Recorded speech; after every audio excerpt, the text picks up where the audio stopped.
picture-perfect playing conditions here in Kansas City. Temperatures in the mid to upper 60s and not a cloud in the sky in front of 76,000 here at Arrowhead Stadium. There is the 40-year-old head coach of the Raiders, Dennis Allen, youngest head coach in the NFL, and his counterpart, 55-year-old Andy Reid. What a start to this new chapter of his illustrious NFL head coaching career. Kansas City wins the toss and will receive Quentin Demps, second in the NFL in kickoff return yardage in his own end zone. And Sebastian Janikowski, the man they have nicknamed Seabass, one of the all-time greats, set to boot it away for Oakland.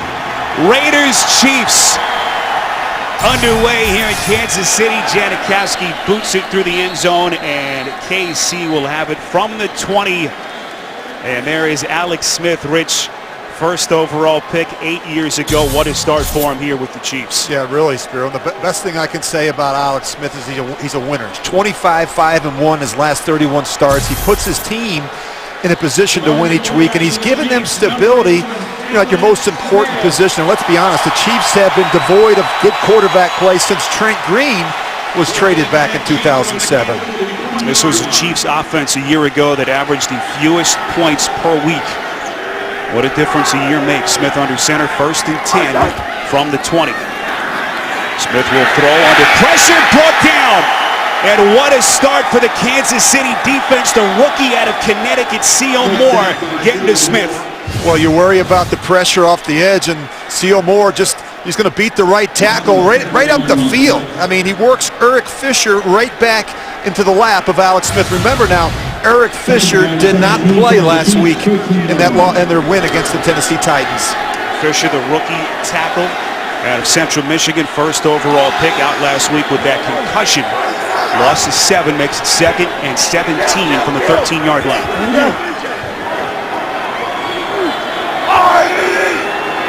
Jamal Charles, the long setback, 4 wides on 2nd and long. Smith throwing to the sideline. He finds his man. That's Junior Hemingway, the first-year man out of Michigan, across the 20. As we take a look at the starters alongside Smith after a pickup of 8. We mentioned Fisher did not play in that victory in Tennessee a week ago, went through the concussion protocol. And what has been a somewhat disappointing start for the rookie. Meantime, Donnie Avery also question mark today with a shoulder contusion sustained last Sunday in the starting lineup for Andy Reid and Kansas City.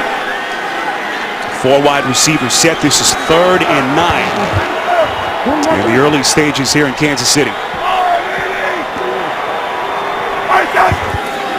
Avery in motion, bottom of your picture. Smith feeling pressure again. He'll tuck it away. Will run it across the 20 to the 25, and Smith finds the marker and has the first down for Kansas City, a pickup of 10.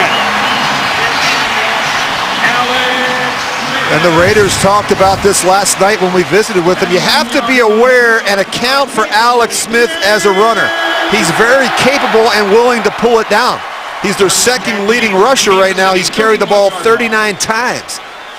Sometimes we forget how good of a runner he is in this offense.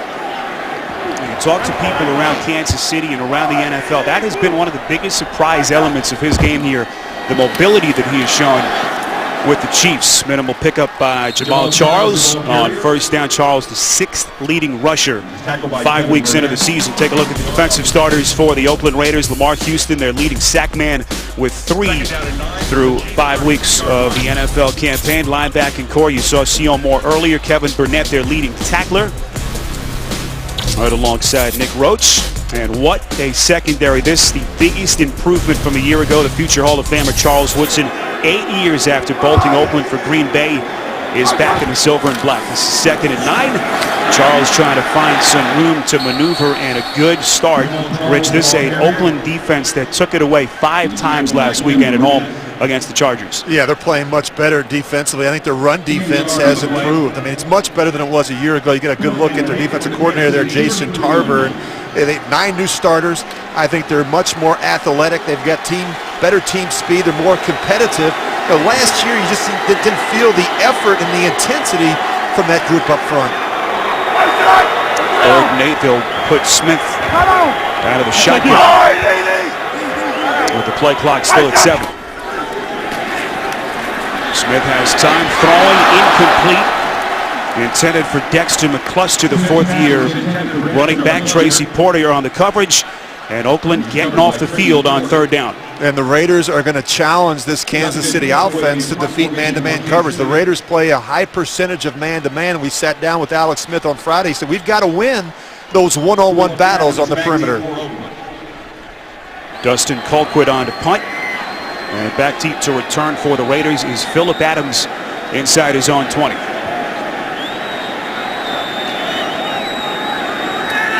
Colquitt, the first-time Pro Bowler a season ago, rewarded with that lucrative contract extension. Phillips smacked right after the catch, going backwards.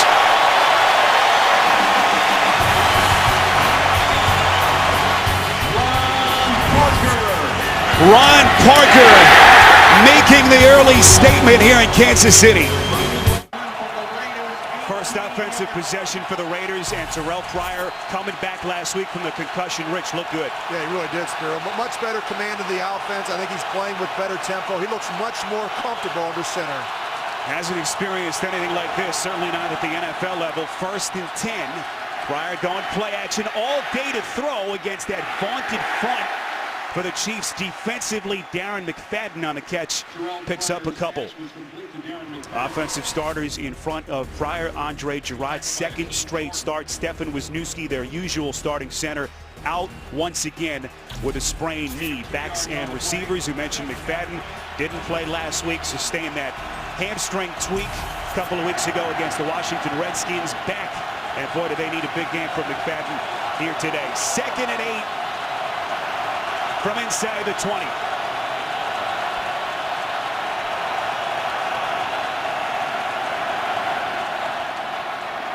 McFadden taking on tacklers across the 20. Picks up a couple of more. It'll set up third down coming up. What a start for this Kansas City defense. Dontari Poe, you won't find a better nose tackle to the first 5 weeks of the season. A breakout start for the second-year man out of Memphis. What a linebacking core. Pro Bowlers all around. Justin Houston, a question mark with a head and neck injury, starting today, and a back end featuring Marcus Cooper in for the injured Brandon Flowers, tweaking his left knee at practice late in the week. You saw Bob Sutton on the sideline. 3rd and 6 from the 22.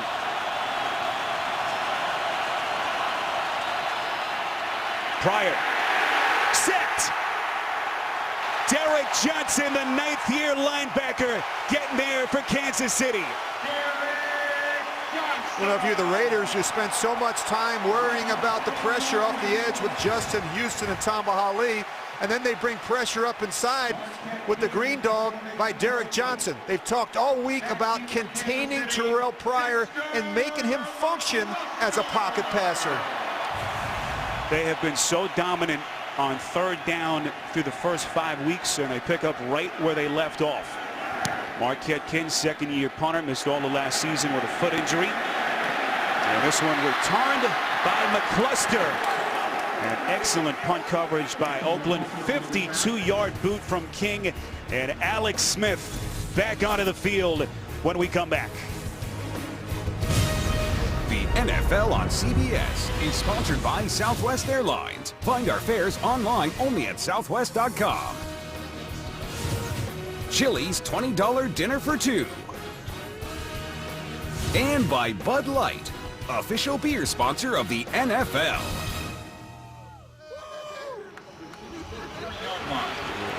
We pulled into the parking lot this morning at about 8:45. There was about 60,000 people getting an early start to their tailgating as we are scoreless. 9 and change left to play in this first quarter. Alex Smith out of the gun. 1st and 10 giving to Charles. And Charles so far has not had a lot of open real estate. Tracy Porter getting there. Rich, 3 big questions for the Chiefs. Yes, Spiro, really, a lot of folks say the Chiefs haven't played anybody yet, that they want to take a wait-and-see approach. I say nonsense. They are taking care of the football on offense, and they're dominating defensively. The Chiefs believe that they've found their answer at quarterback.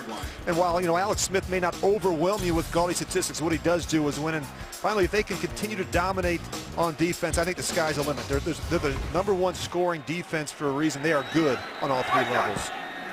2nd and 12. Play action from Smith, rolling out. This time has time all day to throw. Nowhere to throw, however. Smith to the sideline, and it's incomplete. Excellent.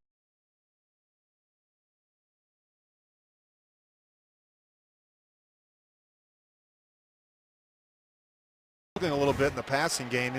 Play action has been good for the Chiefs, and you just watch the draw that it gets. Good protection here for Alex Smith, but there's just nowhere to go with the football. And if you can't attack on the perimeter with your wide receivers, the field shrinks, and it impacts everything else you're trying to do, especially in the running game.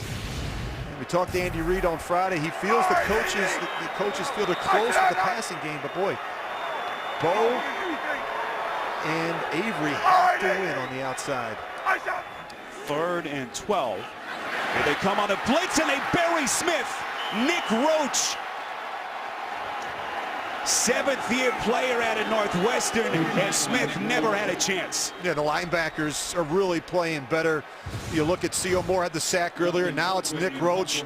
Again, the running back, you look at Jamal Charles. He has to pick up Roach on the blitz. Jamal Charles blows an assignment by running right by the blitzing linebacker. Nick Roach, the free agent signee, 6 years in Chicago behind Brian Urlacher and Lance Briggs. Looked like a young Urlacher on that play. 4th and 22 as Colquitt on for the 2nd punt. Phillip Adams watches it bounce out of bounds, and excellent field position, a short field here for 24-year-old Terrell Pryor. 38-yard punt from Colquitt, scoreless on CBS. The iconic moment, certainly not in the late 60s, as Raiders Chiefs, going back to their days in the AFL Western Conference, to the current AFC West. And here they are now. Andy Reid on the field. He touched on it. Very in tune with the history between these two teams, as is that man, Dennis Allen. And now Terrell Pryor onto the field for the 2nd time. 1st and 10 from the Oakland 40.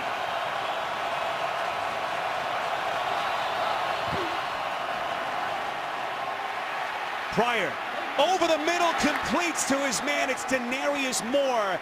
1st down, Raiders, a pickup of 16. And this is really where I think that Terrell Pryor has improved. Just the patience in the pocket. Really nice route here by Denarius Moore. He's just going to find a hole in that zone coverage and make himself available to Pryor. Rich, the Oakland receivers told us this week that they know it's man-to-man against this KC defense. They had to win at the line of scrimmage, and Moore did it on that play. 1st and 10 from the Kansas City 44. McFadden. Minimal gain before Johnson brings him down. Rich, you've got a unique perspective. You played this, experienced this rivalry on both sides. What's it like? Well, it was special. I'd be lying to you, Spiro, if I didn't say that these games meant a lot to me. Two very different approaches from a philosophical perspective when you look at, both owners. Lamar Hunt, Al Davis. Those guys were the cornerstones of these organizations, and it was a real privilege to play for both of them. It was a privilege to play in these games. Just an incredible atmosphere. 76,000. This is 2nd and 10. Pryor, read option play, cuts back, eluding Justin Houston, who could have had him for a loss. Mike DeVito getting there for the Chiefs. We go to New York in an update with James Brown. Buffalo, big play. Yeah, 6 plays, 73 yards, a 47-yard pass to T.J. Graham. Sets up Thad Lewis's 3-yard touchdown run on a quarterback draw. He was just signed off the practice squad, putting the Bills up 7-3. What a way to come off the practice squad. Rich Gannon knows that. Spiro and Rich. All right, thanks, guys. So Buffalo with a good start. Here in Kansas City, we are scoreless. 3rd and 9 for Pryor and the Raiders from the Chiefs 43. Here they come. Pryor sacked. 2nd sack for the Chiefs. Tamba Hali, the 2-time Pro Bowler, and Hussein Abdullah getting there for Bob Sutton. Well, Tamba Hali's a special player, and he is tough to block one-on-one. 35.5 sacks the past 3 seasons, extremely productive. They bring the pressure off the edge, and that allows Tamba Hali to beat the tackle across his face. The offensive line of the Raiders has been decimated with injuries Spiro, they never seem to have the same 5 players from week to week, and that's been tough on Terrell Pryor. And Pryor, in our chat with him yesterday, very concerned about the absence of Wisniewski, especially in this kind of environment. They didn't have him last week at home, but a far different environment for Pryor in this offense to play in here in Kansas City. 50-yard punt from King through the end zone. The NFL on CBS is sponsored by Walmart. Get to Walmart and the October savings event going on right now. And by Ford. Only Ford gives you EcoBoost fuel economy and a whole lot more.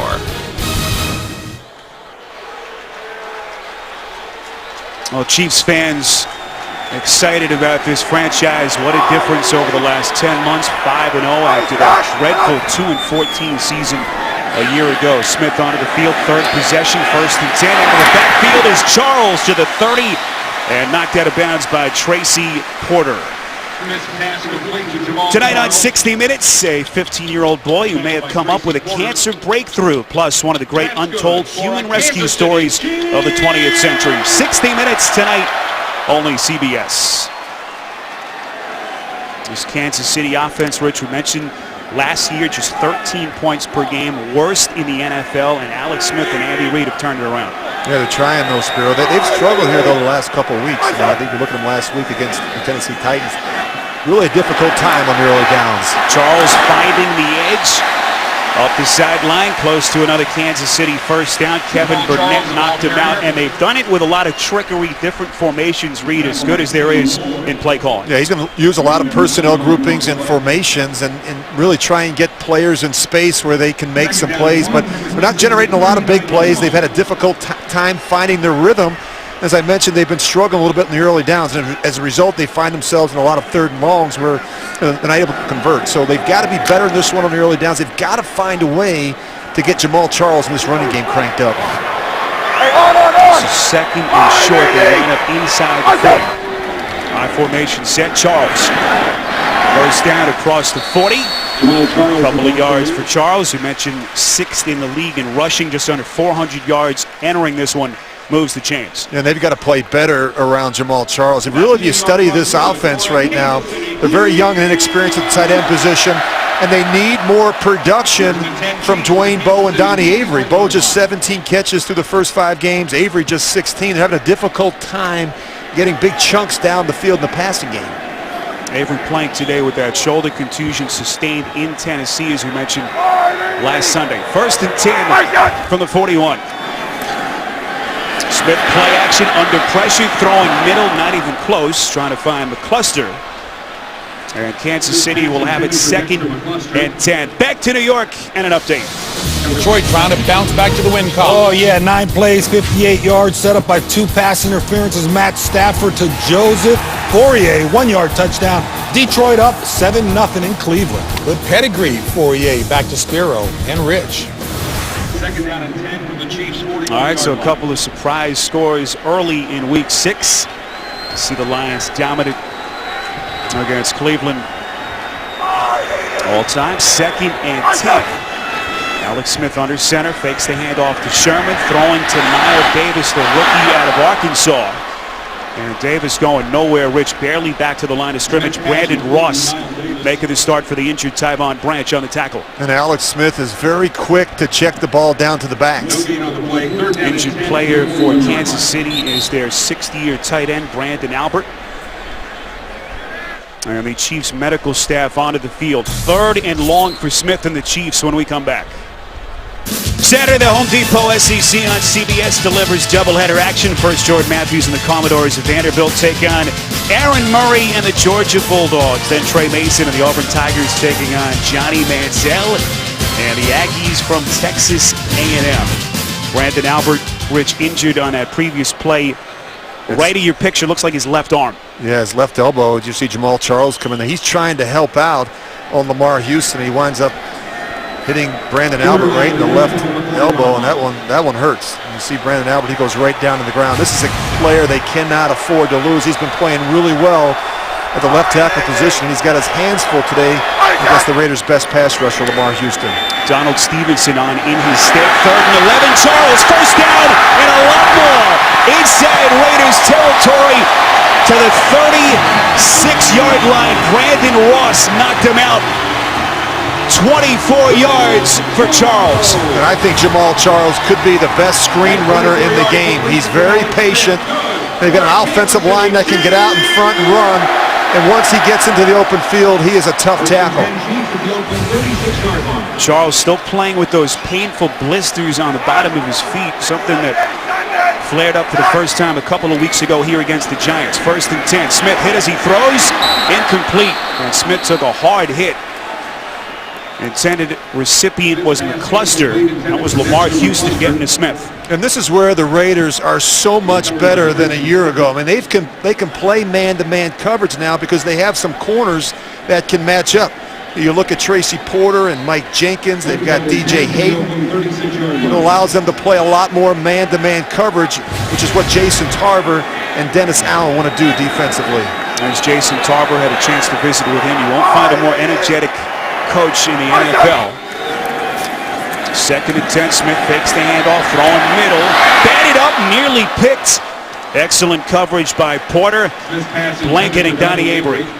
And the Raiders talked last night about winning the battles at the line of scrimmage. The corners have to dominate these receivers, and they're just not getting them a lot of separation here if you're Alex Smith. I mean, you're going to have to fit the ball into some tight windows today against this Raiders secondary.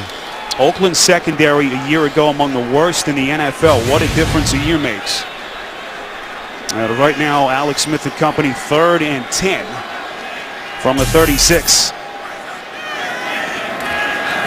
Smith, pocket collapses, going down again. 3rd sack for the Oakland defense. And this time it's Vance Walker, the free agent signee from Atlanta, getting to Smith. Yeah, just nowhere to go with the football. They're bringing a lot of 5- and 6-man pressures, and Lamar Houston really is forcing Alex Smith to step up back inside. And you've got guys like Vance Walker and Pat Sims up in there, and they're going to pick up some easy sacks. 1st sack of the season for number 98. Mentioned the turnover for the Raiders defense. 9 new starters on their opening day roster. 10 today, if you count Brandon Ross, who again is in for the injured Tyvon Branch. Busy day already for Dustin Colquitt. Phillip Adams inside his own 10. Fair catch, and it takes a Chiefs bounce. Masterful punt by Colquitt. 38 yards. They pin him inside the 5.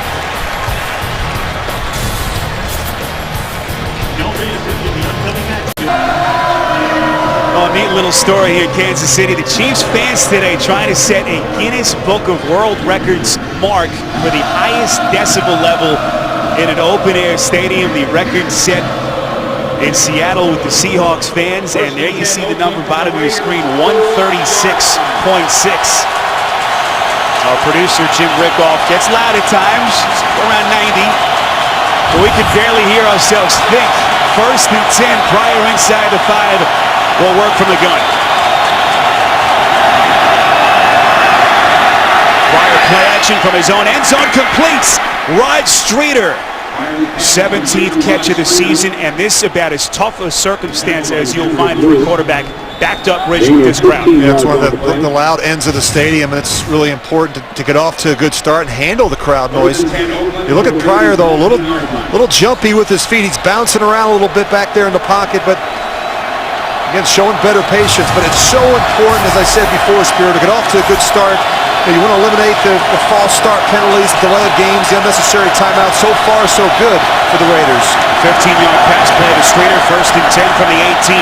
McFadden playing with that tweaked hamstring across the 20. Quentin Dix on the tackle. You know, Terrell Pryor, one of the impressive things about him is that, you know, he said before this season, Rich, he wasn't ready to be an NFL quarterback. His mechanics better, still not great, and he's done what he's done through a patchwork offensive line, which is probably the most impressive aspect of it. Yeah, I got to give him a lot of credit. And when we sat down with Dennis Allen last night, he basically said he's much better than he anticipated. I mean, he's better with his pocket presence, his ability to go through his progressions and make good accurate throws from the pocket. And he gives them the best chance to win right now. He's really their best player offensively.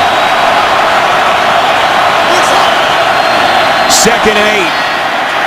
Pryor through his progressions, will run to the sideline, has the first down and more, stays in bounds.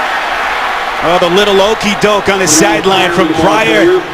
Sean Smith finally makes the tackle, but not before Pryor burns him for 26. End of one in Kansas City, scoreless on CBS.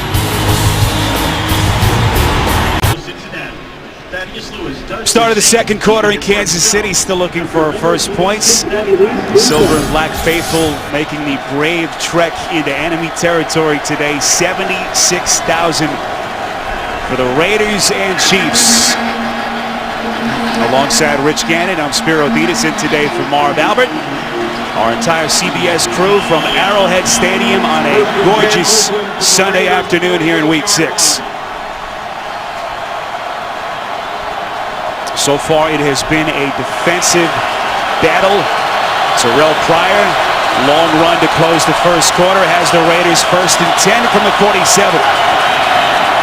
Jacoby Ford in motion, little trickery.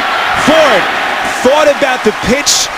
Kansas City's defense was not fooled. Rich, we were looking forward to this matchup between Pryor and a Kansas City defense. 26-yard run to close the first. Yeah, you go back and you look at it. This is what you've got to guard against if you're the Kansas City Chiefs defensively. Go ahead and freeze it right there. Look, there's nowhere to go with the ball. They've got everybody covered. Now, this is what he does best.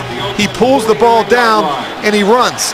And even when you think you have him contained, he's able to make someone miss and make a big play with his legs. And he is a tough tackle. He's a big man with great speed in the open field.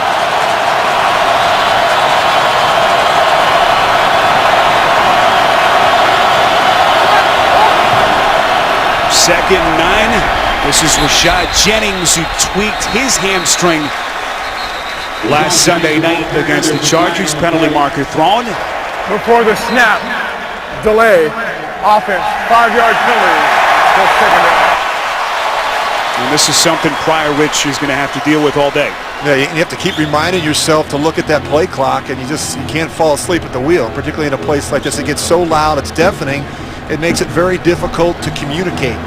But what they have to be able to do, Spiro, as you watch the Raiders here as we start the second quarter, they've got to be able to run the football. Terrell Pryor is the only thing they've got right now. They've got to be able to get some production out of these backs, whether it's McFadden, Jennings, or Marcel Reese. Somebody has to make a play in the running game. Right now it's Jennings on 2nd and 14. McFadden getting the blow. Play action from Pryor. He's going to run. Pryor, the freakishly athletic quarterback, inside Kansas City territory, inside the 40, 16 more yards and an Oakland first down. And this is really amazing. They're trying to throw the screen back to the tight end. It's simply not there. You see the lineman downfield, and now Pryor just pulls the ball down and runs. And I mean, it's amazing. He's much faster than you think.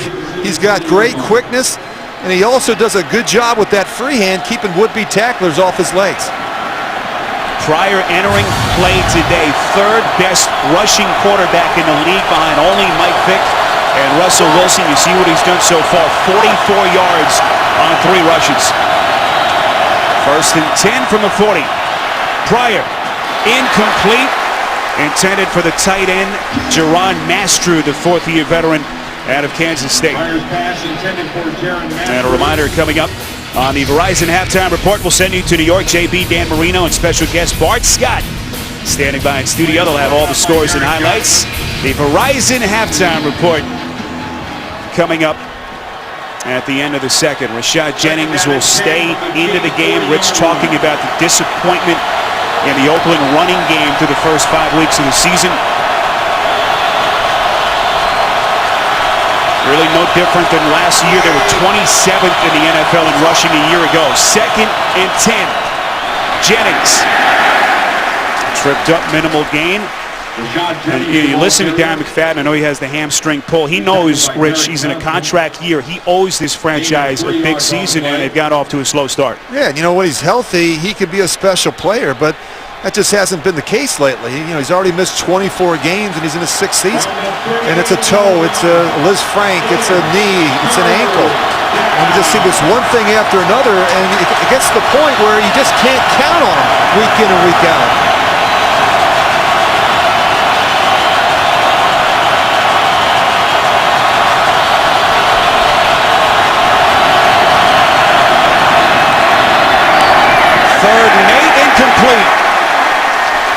trying to thread the needle to Denarius Moore. Pass was a little bit low, and Oakland will punt. Well, when you got him open, you've got to be able to hit him. You've got enough space there, and it's low and away. You've got to find a way to put that one on Denarius Moore. This one just sinks on him a little bit. And this is one of the things that he's talked about, is if he gets too open with his left foot and stands, and he's not square to the target, he has a tendency to miss low. Well, everyone around the Oakland Raiders say the biggest improvement from week 1 to where they are now has been Pryor's mechanics, but they weren't very good to begin with, and Pryor readily admits he's got a long way to go. Marquette King, the penalty marker whistling the play dead. Just beyond the line of scrimmage, Raiders pointing to the Chiefs. Mike Carey is our referee. Control zone infraction. Defense. Number 57, 5-yard penalty, still 4th down. A little bit of an unusual look from the Chiefs defensively. They wind up bringing their return specialist, Dexter McCluster, all the way up into the box. They have no one back, and they wind up jumping off sides. And now they've given the Raiders a chance to kick a field goal. So a potentially back-breaking penalty against Nico Johnson and the Chiefs. Sebastian Janikowski will attempt from 51 yards, one of the all-time greats in NFL history. Janikowski tied for the all-time record, 63 yards back in 2011. King the holder, this one on target, but short. Missed it by about a half foot.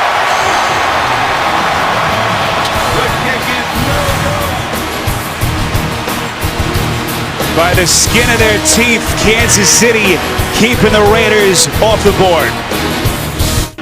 First and 10, Kansas City from the Chiefs' 41-yard line. Aerial coverage of today's game being brought to you by MetLife.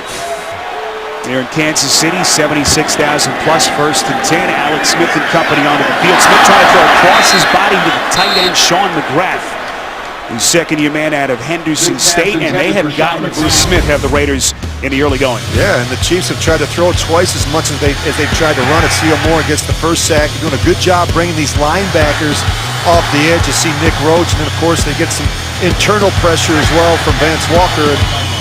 And a nice job containing Alex Smith, forcing him to step up in the pocket. And as that man right there told us last night, Jason Tarver, we want him to be claustrophobic back there in the pocket.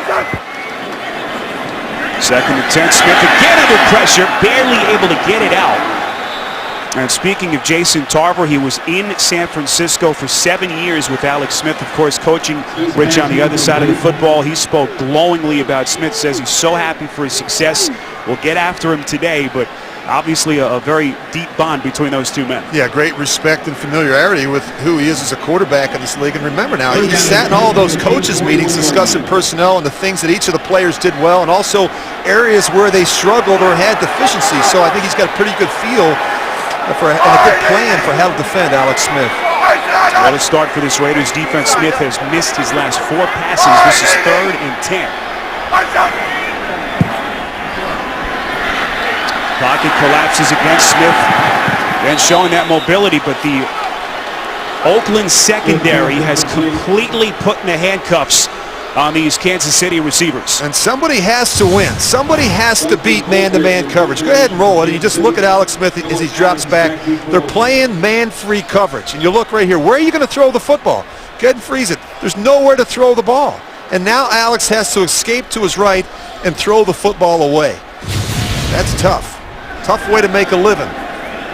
Already the 4th punt for Dustin Colquitt. Phillip Adams standing at around his own 30. Spiraling kick. Adams' late signal for the fair catch. Takes a brief Raiders bounce. They'll have it from just outside the 20. 37-yard punt from Colquitt. Still scoreless in Kansas City. The NFL on CBS is sponsored by DirecTV. If you call yourself a sports fan, you gotta get DirecTV. CenturyLink, your link to what's next. And by Pepsi. Live for now.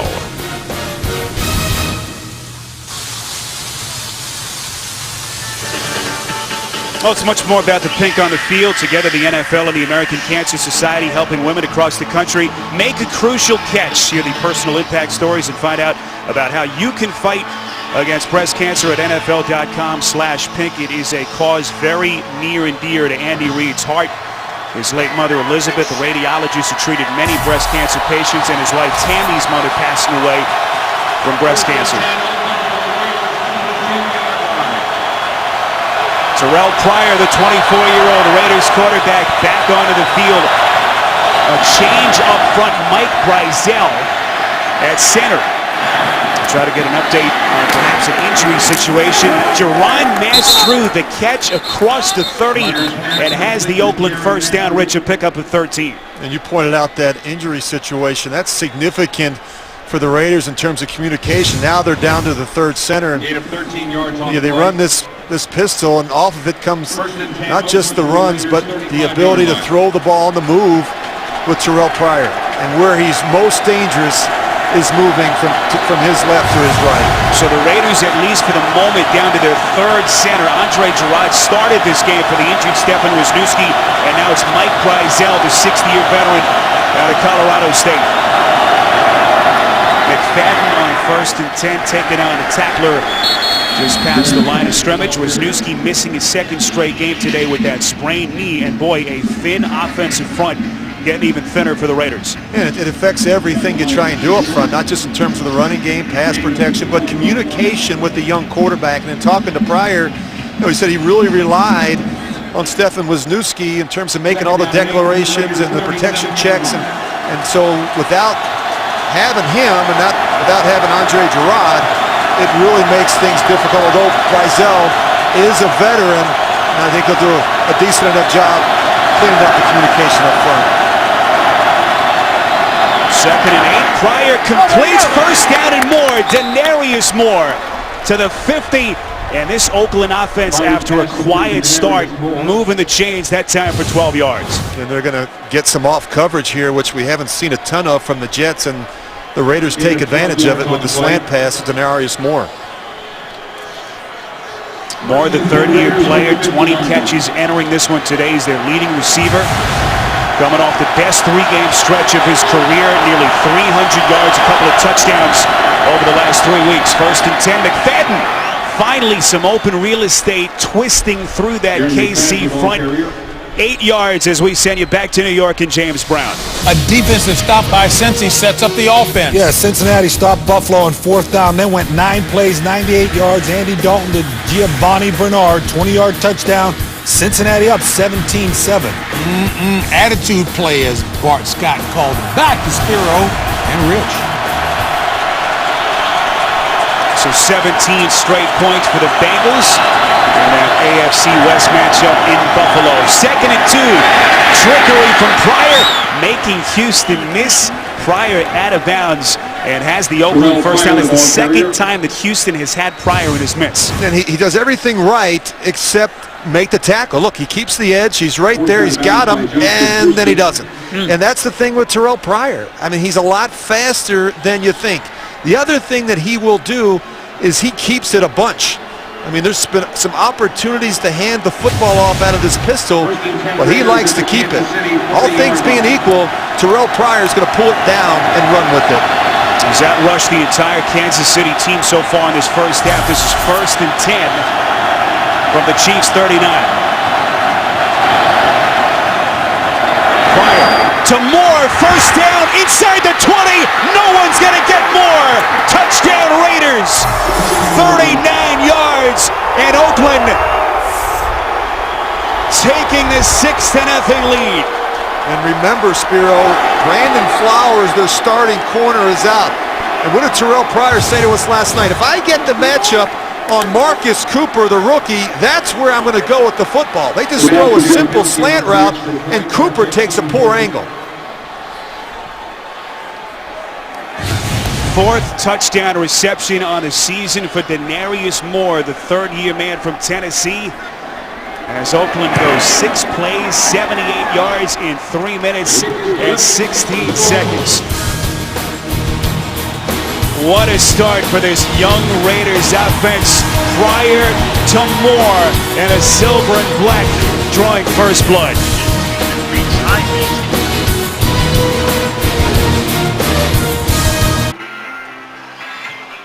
Start your Monday night with a great new hour of comedy. How I Met Your Mother and Two Broke Girls in its new time, followed by a special Big Bang Theory. Tomorrow beginning 8/7 Central, only CBS. Oh, this Kansas City pass defense, #1 in the NFL entering this one, but Terrell Pryor, Rich, starting to get comfortable. Pryor, that 39-yard catch and run to Denarius Moore, and Moore, the speedster, just ran right through the back end of that secondary. And the one thing they do have is speed at the wide receiver position. Sebastian Janikowski on a punt. As this Oakland Raiders team, so young, inexperienced on the offensive end of the football, out in front 7-0, Rich, as we take another look. Yeah, they're just going to run the slant route and go ahead and run it. We're going to freeze it here. They've got the matchup they want more on Cooper. Now keep an eye, go ahead and run it and freeze it right there. Now watch the safety, their Pro Bowl safety, Eric Berry. He takes a poor angle. And look at this, this is just too easy. You don't typically see a slant route go the distance for a touchdown, but a poor angle by the safety allowed Moore to go the distance. The Chiefs secondary a little bit thinner today. Marcus Cooper having to start for Brandon Flowers, who's dealing with a couple of bulky knees. And we have just been told that Andre Gerard, the starting center filling in for Stefan Wisniewski today, has a knee issue. His return is questionable at this point. And that is a huge piece of injury news for Pryor and the Raiders. Yeah, it'll change what they do up front. Shuffle the line, and which is what they've done all season. I mean, they've not had, it seems like they haven't had the same starting five in back-to-back weeks. Can Alex Smith get himself going? He's thrown 5 straight incompletions. 2nd and 7. Smith finally on target as he finds Dwayne Bowe for the first time today. One of the few little hiccups from the Raiders defense. And it just seems like it takes forever to get the ball to Dwayne Bowe in these games. I mean, last week it was right before the end of the first half. It's a similar situation this week. They've got to get Dwayne Bowe going early. You know, it's important to get him into the flow of the game and get him some confidence at the wide receiver position. Bowe signing that big lucrative contract, 5 years, better than $58 million in March. Trying to live up to those gaudy numbers. Rich, what's the biggest issue with Bowe? Why haven't they not been able to get him going? Well, you know, he's not going to run by anybody in the secondary. Spirit doesn't have that great speed, but what he does have is the size and leaping ability to go up and make plays in tight coverage. And, you know, he's got to do a better job creating separation. As we've talked about throughout the course of this game, they've got to be able to win the one-on-one matchups. But the thing that the quarterback can do, though, is you can still throw it to him when he's covered, because he has the ability to make those plays in space. Man in motion is the tight end McGrath. 2nd and 5. Charles out of the backfield. Boy, had it in his hands. Felt the pressure coming with Mike Jenkins, the 6th-year corner. And Charles dropped it. Man, you know, this doesn't look like Alex Smith is all that comfortable now in the pocket. I mean, the ball's coming out quick. He's missing some of these easy throws. When you throw to backs on these wide routes, you've got to put it in front of them. They don't want it behind them. They want to be able to keep their eyes and their head downfield, because what do they have in front of them? They've got that hit right there. They've got to be able to protect themselves as they start heading back downhill. Chiefs so far just 2 for 6 on 3rd downs. You see Charles' 5th drop so far, tied for the most among NFL running backs. Well, they love this empty package where they have nobody in the backfield. And they waste the timeout. Alex Smith saw something he didn't like. Kansas City will burn his first timeout. 7-0 Raiders on CBS. The NFL on CBS is sponsored by Samsung Smart TV. TV has never been better. And by State Farm. It pays to double check. Talk to your agent today. 6 straight wins for the Raiders in Kansas City, tied for the longest active road winning streak against any opponent in the NFL. Different set of circumstances today. We'll get some pre-snap movement. And this one against the Chiefs. Offense number 72, 5-yard penalty, still turned down. That's Eric Fisher, the 1st overall pick, who has struggled, had the concussion, didn't play a week ago, Rich, shoulder, thumb issues in camp kind of slowed him down and still trying to get comfortable. Yeah, and you miss games, you miss practice time, you're rusty, and these young players need to play and they need to practice, and when they don't, you see these type of mistakes. 5-yard penalty backs him up to the 34. Smith from the gun on 3rd and 10. Smith so far, if you've just joined us, just 5 for 14. Smith this time has time, tucks it away, he's going to run, sliding to the 40, needed to get to the 45, and Dustin Colquitt earning his paycheck today. Smith running for 4 well short. The Raiders do a very good job disguising their intentions in the secondary, especially on 3rd down. You see them up at the line of scrimmage, the last second they bail out. And so because of all the movement, and it happens so late, as a quarterback, you don't get a feel pre-snap for what the coverage is going to be. And a couple times already now, we've seen him fool Alex Smith. Rich, we kind of wondered, how this Raiders offense and team in general would deal with this crowd today, a tough 5-0 Chiefs team, but what a start for Dennis Allen and the Raiders. Booming punt by Colquitt, fielded by Adams inside the 10. Adams trying to find the edge, tripped up at the Oakland 15-yard line. 53-yard punt, and Hussein Abdullah makes the tackle. Rich, what about 3 big questions for the Raiders here in Week 6? Well, we've been talking about McFadden. Once again, Spiro hasn't been able to stay healthy, and the production isn't quite where it needs to be in the running game. And you look at the injuries that have decimated this offensive line. We're seeing them again here today. It impacts everything the Raiders are trying to do. They need to get healthy up front. And finally, I thought last week against the Chargers was the Raiders' defense coming out party. And they had 5 takeaways. They need to continue to generate takeaways for their young offense. See some of the numbers at the top of your picture. We are inside the 6-minute mark of the second. Terrell Pryor on the Raiders up 7. 1st and 10 from inside the 15. McFadden. Yards will be at a premium against this Kansas City defense. Tackle made by Derek Johnson. Fantasy football fans, check out CBSSports.com. Play a challenge, a new 4-week game with a cash prize in every league. See rules and sign up at CBSSports.com/challenge. From the Oakland 18-yard line. We're at Arrowhead Stadium, Kansas City, 76,000 plus. Alongside Rich Gannon, Spiro Dieterson from Marv Albert, our entire CBS crew. Can the Raiders pull the upset? Up 7. McFadden across the 20.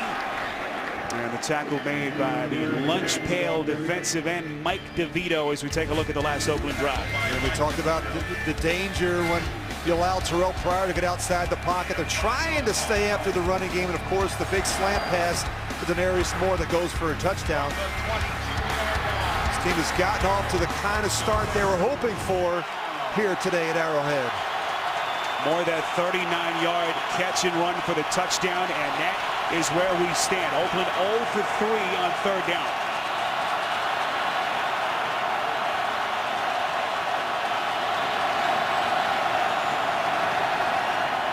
Chiefs coming. Pryor over the middle. 1st down across the 25. Michael Rivera, the backup rookie tight end out of Tennessee. 4 yards and a 1st down. This man-to-man coverage, we've seen a bunch of it today from the Chiefs, and Pryor does a nice job. The one thing he's been doing a good job of is sliding a little bit in the pocket, creating some separation between himself and that offensive line. Rivera giving Nastru the breather at the tight end. Now Jameis Olawale, the backup fullback in, lines up in front of McFadden on 1st and 10. McFadden, the 26-year-old, 60-year veteran.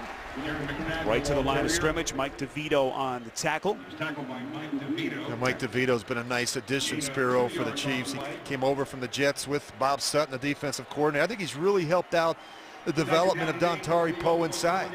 And he brings a certain toughness and physicalness and accountability to the defense that Bob Sutton's looking for. Silver and black fans severely outnumbered, looking on 2nd and 8 as we come up on 3 minutes.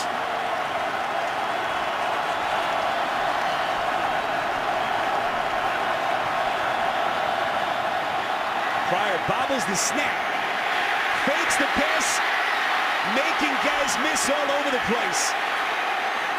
Pryor covering a lot of real estate, calling for the horse collar penalty. No flag on the play. Tyson Jackson finally able to bring him down. Pryor's got a pretty good argument as Oakland Rich loses 8. Well, he's got to throw this football away. You know, you get a bad snap, and we always talk about you can't allow someone else's mistake to become your mistake. Right here, just throw the football away. But give your offensive coordinator, Greg Olson, a chance. Now you find yourself in a 3rd and 16 situation in a loud stadium.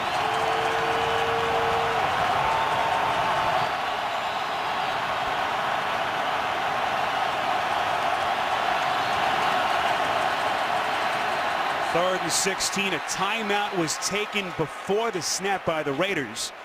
That'll be their first of 3 with 2:37 left in the second. You know, things starting to fall apart here a little bit for Terrell Pryor and the Raiders, and some confusion. You get a bad snap, which you'd expect from Mike Breisel, who hasn't done it a lot. Now they're down to the 3rd center, and now we've got a communication issue as well. Well, this Kansas City defense on 3rd and 10+ yards has been perfect. Opponents 0 for 26 in this set of circumstances, Rich, over the first 5 weeks. Just an incredible start by this Bob Sutton-led defense. Yeah, they've been really the best in football on 3rd down, and they give you so many different looks. They've got pressure off the edge that they generate with Justin Houston and Tom Bahali. And how about Dontari Poe inside? I mean, he's been staying on the field in their sub-package. He's got 4.5 sacks already. And they're playing better on the corners with Sean Smith and Brandon Flowers when healthy.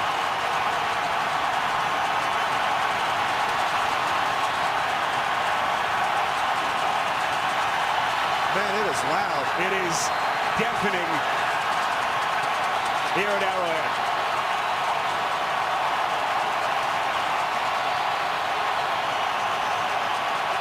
The Raiders have prepared for this all week. They've used the crowd noise in practice.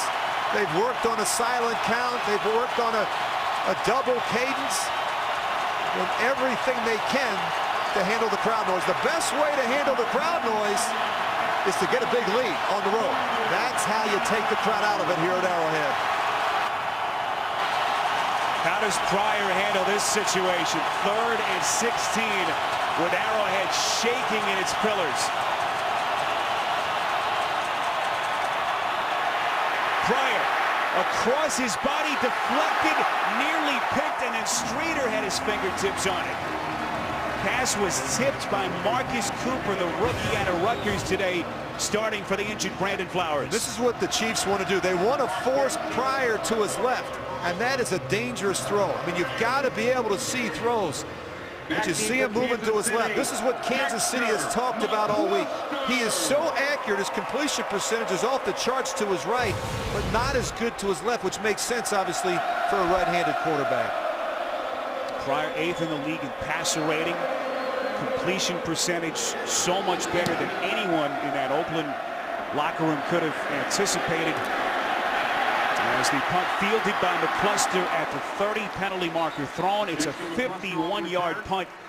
Some pushing and shoving behind the play. What a kick by Marquette King. Penalty marker thrown behind the original line of scrimmage. Mike Carey, our referee.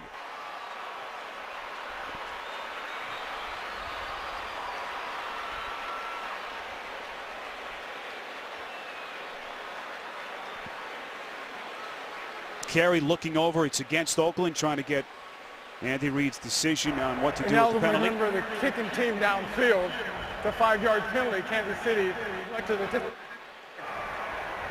first down. So ineligible receiver downfield against the Raiders. Another reminder coming up, the Verizon Halftime Report will send you to New York. JB, Dan Marino, and special guest Bart Scott are standing by in the studio. All the latest scores and highlights in week number 6, the Verizon Halftime Report coming up next. Boy, Spiro, Kansas City hasn't done anything offensively, just 63 yards of offense in the first half. Look at the last time they were shut out in the first half was last December. from the Chiefs 45 Raiders have had yard some line. good success against the Chiefs. Of course, they've won 6 straight here in Kansas City. Alex Smith has been so good through the first 5 weeks. Today, just 5 for 14 so far. First and 10 out of the backfield, screen fielded by Charles. Dances inside Raiders territory and finally brought down after 14 yards to the air. Catch and run. Tackle by Brandon Ross. 2-minute warning in Kansas City. You're watching the NFL on CBS. 10 Chiefs at the Oakland 41-yard 2 line. timeouts left for the Chiefs. Finally a chance to play with a short field here. Down 7. First and 10 from the Raiders 41. Smith feeling pressure as he throws. Finding Bo at the 25-yard line, in which you have to think Raiders thinking 6 here. We're still a couple of timeouts. A really nice back shoulder throw to Dwayne Bowe. And I said, even when he's covered, he's open, going after the rookie corner for the Oakland Raiders, DJ Hayden. That's the matchup you want to take advantage of if you're Alex Smith. Second catch for Bo today, 19th of the season. They'll mark it down just inside the 25-yard line. This is first and 10.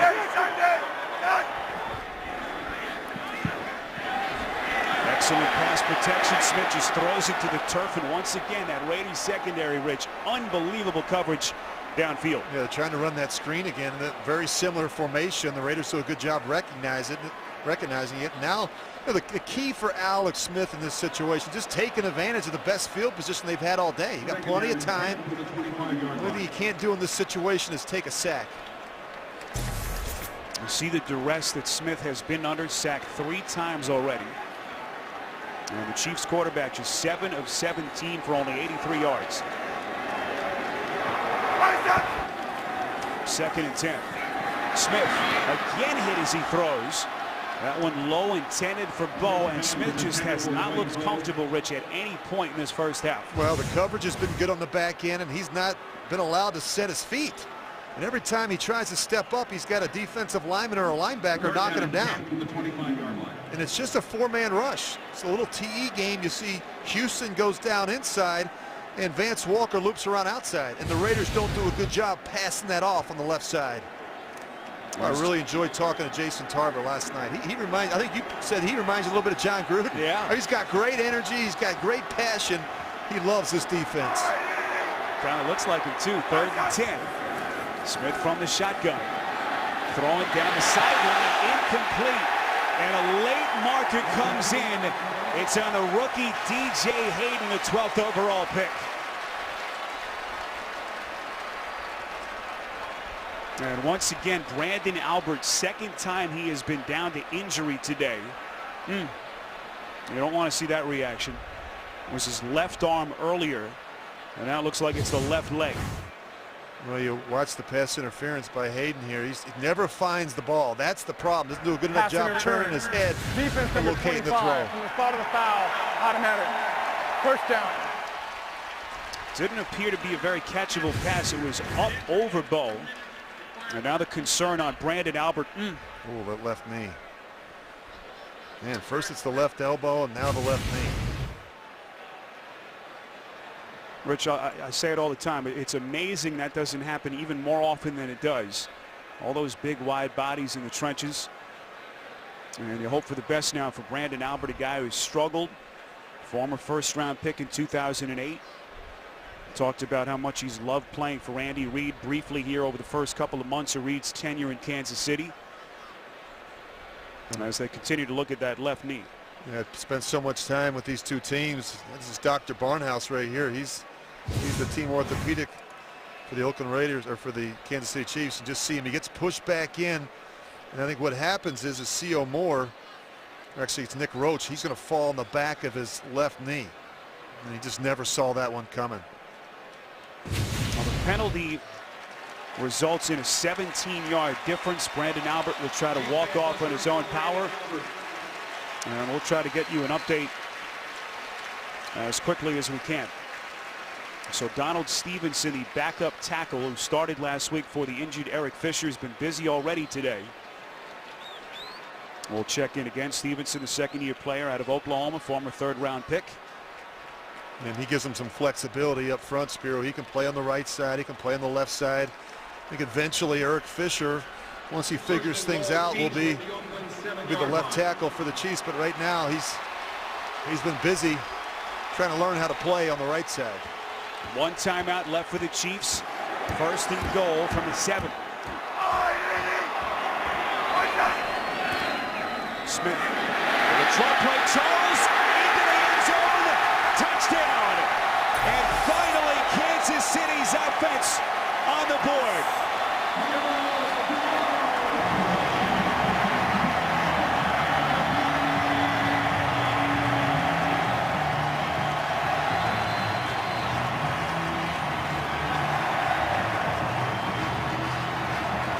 Fourth rushing touchdown for Jamaal Charles, the 6th-year veteran, and the Chiefs about to tie it. And he's very decisive. I mean, he just heads right downhill. And, he's touched the ball a lot more through the first 5 weeks. I mean, he's been very busy in the passing game, but terrific on the ground.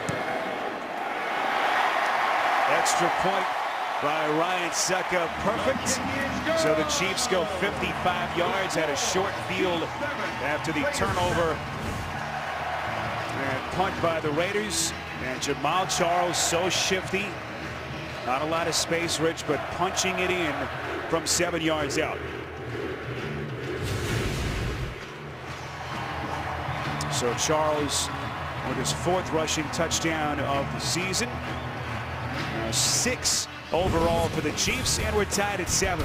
I'll get inside the mind of a quarterback with Phil Simms, Rich Gannon, Steve Berline, and Adam Shine on NFL Monday QB. It's tomorrow, 6:30 Eastern on CBS Sports Network, the 24-hour home of CBS Sports. We'll look forward to that. And what a first half it's been here, Rich. Incredible atmosphere, and we are tied at 7. I don't know about you, but I thought this would be a high-scoring game. I thought we'd see a lot of offense, and we just haven't seen it. I mean, the Chiefs have had their issues. Raiders have been kind of up and down. I mean, really, if you look at both offenses, it's been Terrell Pryor for the Raiders and Jamaal Charles for the Chiefs.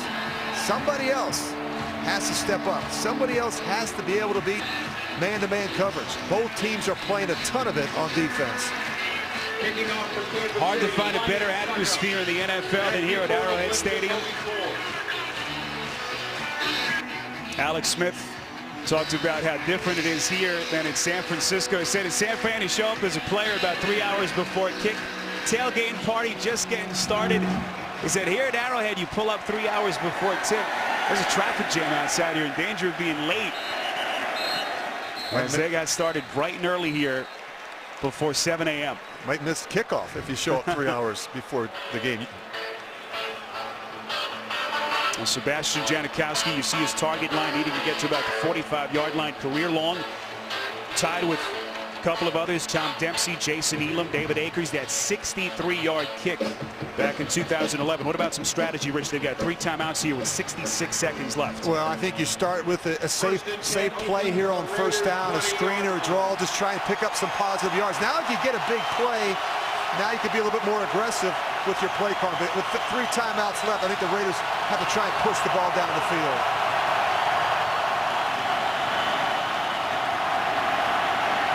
It looked like Pashos may have jumped. No sign of a marker on the field. Very close. Pryor just threw it out of bounds. It'll be 2nd and 10. And when you're that fast, sometimes as a quarterback, and you're that athletic, you have a difficult time giving up on a play. And I think that's what you see so often with Terrell Pryor. Even when there's nothing there, he feels he can create something with his legs. And sometimes, as a quarterback, it takes a while, but you've got to figure out sometimes the best play, the only play, is to throw it away and move on to another down. Pryor from the shotgun on 2nd and 10 from the 20.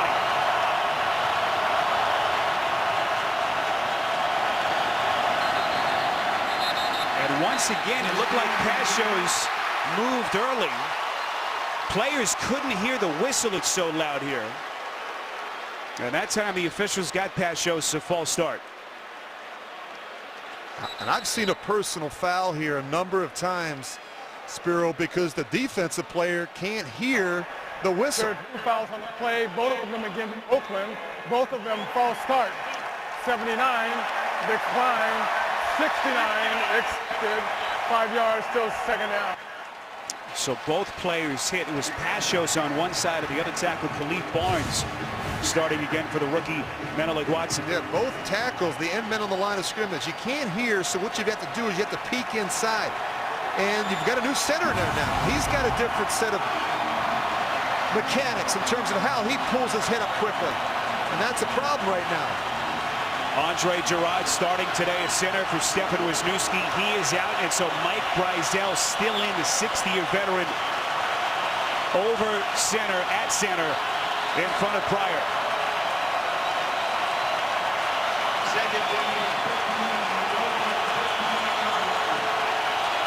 This might be a good place for a draw. Make Kansas City use those timeouts.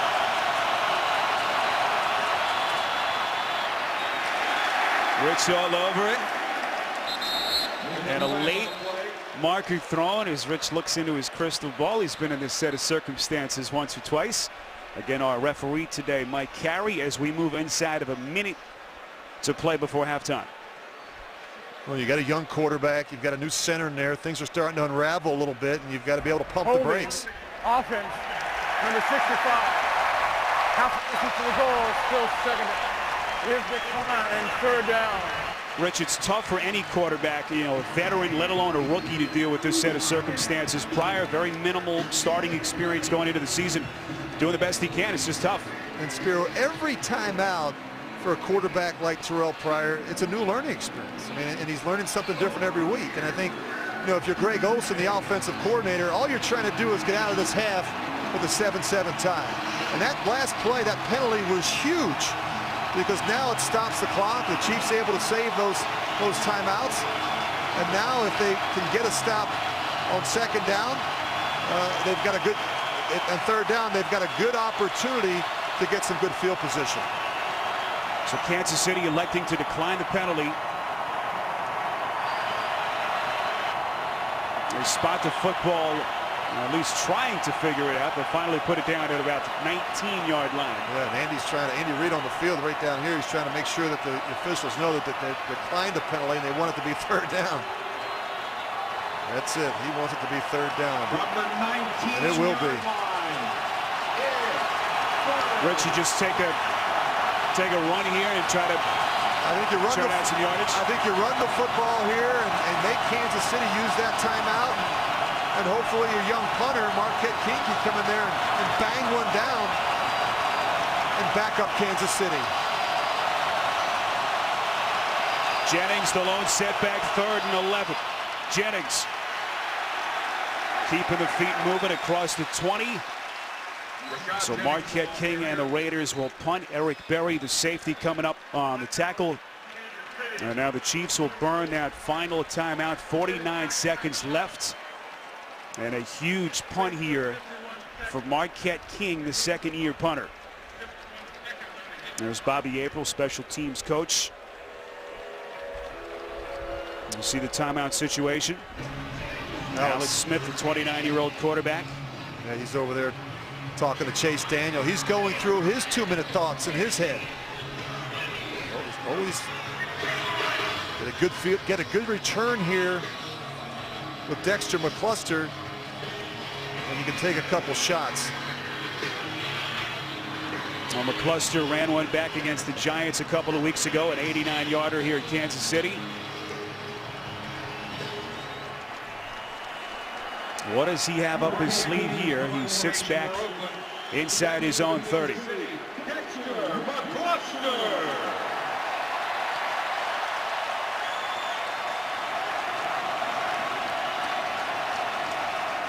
King, the punter out of Fort Valley State. Oh, good one. A lot of air under that kick. McCluster backpedaling from the 15-yard line. Incredible kick. King had a 50-yarder earlier. And with the Raiders backed up, a 64-yard punt. And Taiwan Jones with the excellent coverage on the tackle. Oh, don't miss a new episode of the hit drama Person of Interest. New night and time, Tuesday, 10/9 Central. Only CBS.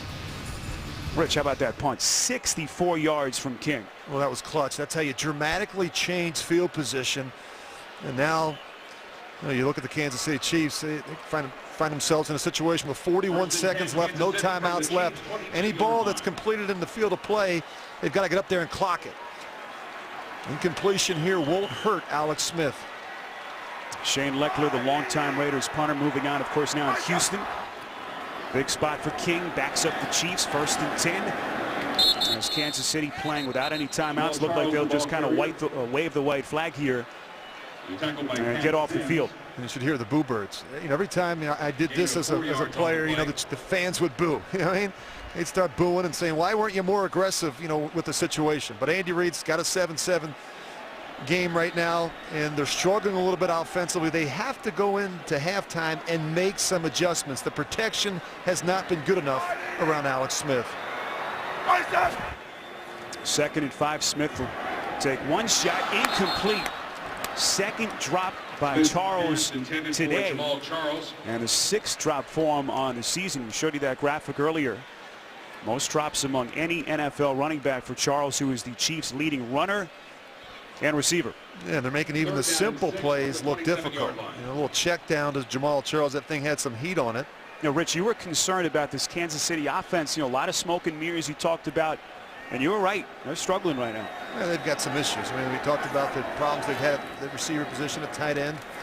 Jamal Charles is, I don't want to say it's all they have right now, but he's been a big part of their success through the first 5 weeks. What a first half for the Oakland Raiders, looking for the upset. 7-7 at halftime.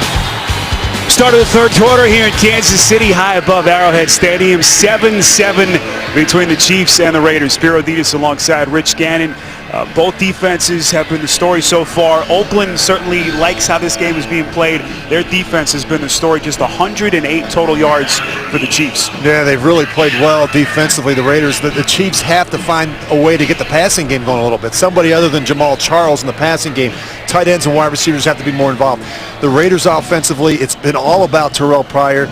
They've got to get the running game cranked up with Darren McFadden. All right, we take a look now at the Diet Pepsi, encouraging fans to bid on Pink here to benefit the NFL's A Crucial Catch campaign. Show you're fanning up by visiting NFL.com/auction to bid for Pink. As we are just about ready, 76,000 plus. And Rich, our first half statistics through 30 minutes. Yeah, a little surprised that Alex Smith has been sacked 3 times. This offensive line, for the most part this year, has done a pretty good job. You look at the Raiders, they're the ones that have had all the injuries up front and all the changes. They're under their 3rd center, so I'm not as surprised by that, particularly when you consider Tom Bahali, Justin Houston, Derek Johnson, all Pro Bowlers on that Chiefs defense. How impressed have you been with Pryor? We've talked about the injuries that they've had, this crowd noise, a kid who hasn't started many games. How has he handled it so far? I think he's really handled himself well, Spiro. We've been talking about, he just seems to get better each week. He gets more comfortable. And I think he's playing smarter football. He had those couple interceptions. We saw him week 1 against the Colts, but since then he hasn't thrown a single pick. He's done a much better job protecting the football. Ryan Succop from his own 35. And Jacoby Ford back deep in his own end zone. Faked it a couple of times and thought better of it. Takes a knee. Raiders will have it from the 20 to start the second half. Quarterback comparison, Alex Smith, a wealth of experience on Terrell Pryor, and the numbers, Rich, in that first half. Pryor, again, just never looked comfortable against that Raiders front. No, but he's keeping plays alive with his legs, whereas you look at Alex Smith, he's struggling right now. He's struggling with his accuracy. He's not able to set his feet back there. The protection has to get cleaned up around Alex Smith. Raiders 2-3 entering week 6. 27-17 home win against the Chargers last Sunday night. Jumped out to a 7-0 lead. This is Darren McFadden across the 25 and brought down at the 27. McFadden, if you've just joined us, a question mark this week. Did not play a week ago with that hamstring strain. Quiet, Rich, in that first half, but they need him here in the second half. Hey, and you have to stay after the running game. I mean, you don't want to turn this into a one-dimensional shootout and have to throw the ball 40 or 50 times with Terrell Pryor. And there's different ways they'll do it. You'll see them run the ball out of the pistol as well.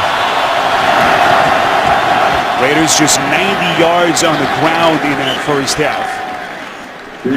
Here's how the offenses fared in that first half. You never want to start 3 and out on the road, and of course they've had, a bunch of tough drives. They had that one big one, 68 or 6 plays, 78 yards, where Pryor was able to hit Denarius Moore, but not a lot of production other than that. Raiders 22nd in the league in scoring entering play today, just under 20 points per game. 1st and 10 from the 30. Streeter in motion. Pryor has Houston right in his face, throw it away. And Rich, that's the kind of decision that you said he'll need to make from time to time. Yeah, just watching, Justin Houston come off the edge. You can't rush scare. You still have to blitz him. You're going to see him right up the top of your screen here. Just watch how he stops and breaks down. He just doesn't want Terrell Pryor to run by him, but you still have to blitz and pressure him. You just can't give him a crease or he'll make you pay. Houston a question mark today. Head and neck injury sustained at Tennessee last Sunday. Hasn't been the factor that he was through the first 5 weeks just yet. Pryor from the gun, 2nd and 10. Over the middle, incomplete. That pass deflected. The intended receiver for the Raiders, Andre Holmes, who's getting his first significant action, Rich, that 4-game suspension to start the season. And if you really watch him, he's just late with his eyes right there. Terrell Pryor started to his right. On those quick 3-step throws, you're not fooling anybody. You're not going to fool the safety or the linebackers. You've got to get your head around and find that receiver early. Rashad Jennings into the game for McFadden on 3rd and 10.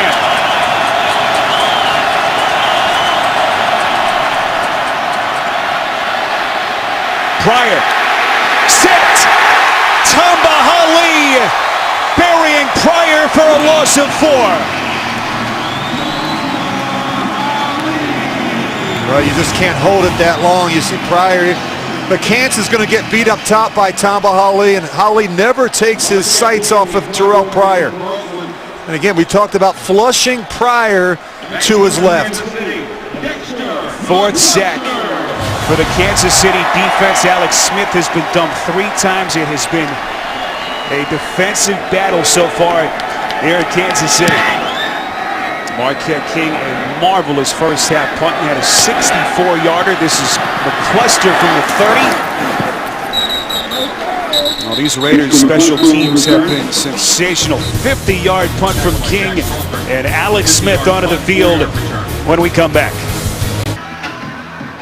A great sign for the Kansas City Chiefs. Brandon Albert, their starting left tackle, left the game late in the first half with what appeared to be a serious left knee injury. He is back in at left tackle in front of Smith. 1st and 10, first second half possession for the Chiefs. Smith giving to Charles, finding the edge across the 35 and forced out of bounds at the 38. Rich, you talked about this being a 5-0 Chiefs offense, but still having some issues offensively. Took them a while to get going in the first half. Yeah, it's not the way you want to start, especially at home. An ugly first half offensively for the Chiefs. 5 straight possessions that ended in a punt. And they're just not doing enough damage on first down. As you see Andy Reid look at his script. There's been talk about an over-reliance on Jamal Charles, a thin receiving core. The Chiefs team, despite the issues at 5-0, that's Donnie Avery playing with that shoulder contusion. Little slant over the middle, a couple of yards short of the marker. Back to New York and an update with James Brown. Hey, Spiro, Rich Gannon loves to see this Ben Roethlisberger. Oh, yeah, Ben Roethlisberger wants to see it, too. This is a 55-yard touchdown pass to Emmanuel Sanders. He goes out and up the field for a touchdown, putting Pittsburgh up 16-6. They want more big plays. No question about it. Back to Spiro and Rich. Oh, some of the proud franchises in the NFL off to a nightmare start. You think of the Steelers, the Giants obviously 0-6. Well, Pittsburgh looking for a win today against the Jets. 3rd and 2, what a play by Smith, a little juke step. First down and a lot more. 14 yards into Oakland territory after a run of 14. Well, we saw them work on this in practice on Friday as they were going through their short yards and goal line. He's going to wheel back out. This is the option now, and he sees the end man on the line of scrimmage soften up, so Alex says the next best thing, he pulls this ball down and runs. And he is a very good runner. You can't forget about, what he has done on the ground. I mentioned he's their second leading rusher right now. He's got over 39 carries already this season. What a start for Alex Smith in his Kansas City run here. First 5 weeks, so good throwing the football. As Jamal Charles catches, minimal gain on first down. Mike Jenkins, the 60-year cornerback, on the tackle. Here's some of the biggest disappointments, Rich. What's the biggest surprise in your mind through week 5? Well, they're all surprises. I think the Giants. I don't even recognize this football team, Spiro. I mean, the turnovers have been devastating. You look at the injuries that Atlanta has had, not having Steven Jackson. Of course, Pittsburgh. Pittsburgh hasn't taken the ball away on defense through the first 4 games, which is a shocker to me. Incredible, that vaunted defense for so many years. As Jamal Charles goes for 4. Clock continues to run. We approach the 10-minute mark. An Oakland Raiders team 2-3. Their first win coming week number 2 at home against Jacksonville. What a victory this would be if they can figure out how to get it against this perfect Chiefs team. Jason Tarver calling a fabulous first half with this Raiders defense. 3rd and 5 from the 40. And Alex Smith seeing something he didn't like, and they will have to burn a timeout early in the second half. Tied at 7 on CBS. Some of the pretty pictures downtown Kansas City on this Sunday afternoon. This week, don't miss the show that's in a league by itself with guys who take on all 32 teams and each other every week. James Brown, Phil Simms, Chris Collinsworth with the artistry of NFL films and the chemistry of the boys inside the NFL Wednesday at 9, only on Showtime. Spiro Dedes, Rich Gannon, a Kansas City fan base here, 76,000 plus. Haven't had much to cheer about. A Chiefs offense that has looked awfully confused at time, having to burn a timeout a moment ago. Now 3rd and 5 from the Oakland 40. Smith flushed out, going to throw. Caught! Dwayne Bowe diving catch at the 22. 19 yards and a Chiefs first down. All right, great effort here by Alex Smith, and a really nice job by Dwayne Bowe coming back to the football. It's actually good coverage by Mike Jenkins, but the veteran does a nice job coming back down the stem. Smith pressured on the play by Houston. So Dwayne Bowe still trying to break out this season. Bit of a drop-off a year ago statistically for Bowe. And 59 catches. Smith on first down over the middle, completes to the fullback. That's Kevin Brock. That time lining up at the tight end. 9 yards. And a big play on first down. Well, what they thought was going to be a position of strength has become a bit of a concern, the tight end position. I think that both McGrath and Brock have filled in and done a nice job, but Moiaki goes down in training camp, and they've had injuries to Fasano and Kelsey, and got a lot of youth and inexperience there, and it's hurt him a little bit in the passing game. Andy Reid told us when he took the job, he thought that the tight end spot was one of their strengths. So Rich mentioned the injury. Smith wrapped up, eluding the sack. Running sideline, an incredible play as Alex Smith pulling himself back off the ledge and picks up positive yardage. Well, this is just a great individual effort by Alex Smith. Again, he's having to step up in the pocket. Now they've got him, and he's stronger than you think. He just fights out of the grip of the defender, and this is what he does. I mean, he can make some plays as well with his legs. Jason Hunter had him, just couldn't get him on the ground. You don't think of Alex Smith as a mobile quarterback, but he can run. He's proven it in his 8+ years in the NFL. That time a first down run, 1st and 10, just outside the 10. Smith going through his progressions, throwing left. Avery fumble on the play, and Oakland has it. First turnover committed by Kansas City, Charles Woodson. recovering the fumble, and the Raiders get it back. Well, this just took way too long to develop. I mean, Avery's just going to run a one-step route. And it just took a while for the ball to get to Avery. Now, once it gets to him, he's got to do a better job securing it and putting it away.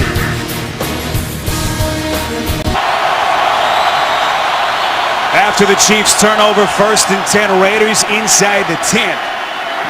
Pryor putting a little air under it, finding the fullback Marcel Reese for a pickup of 5, penalty marker thrown. It's coming back. Pass interference. Offense number 45. Half the distance to the goal, still further down. It's on Reese. Kansas City with its first red zone turnover in 21 trips. Rich inside the 20. Avery the fumble, and what a play by the Raiders rookie cornerback DJ Hayden to jar it loose. Yeah, and who comes up with it? None other than Charles Woodson. It always seems to be around the action. The interception last week, a fumble return for a touchdown, and more plays. The takeaways are starting to come now for this Raiders defense. Raiders will go 3 tight ends. Greg Olsen, their offensive coordinator, trying to come up with something on 2nd and 14. McFadden up the gut across the 10.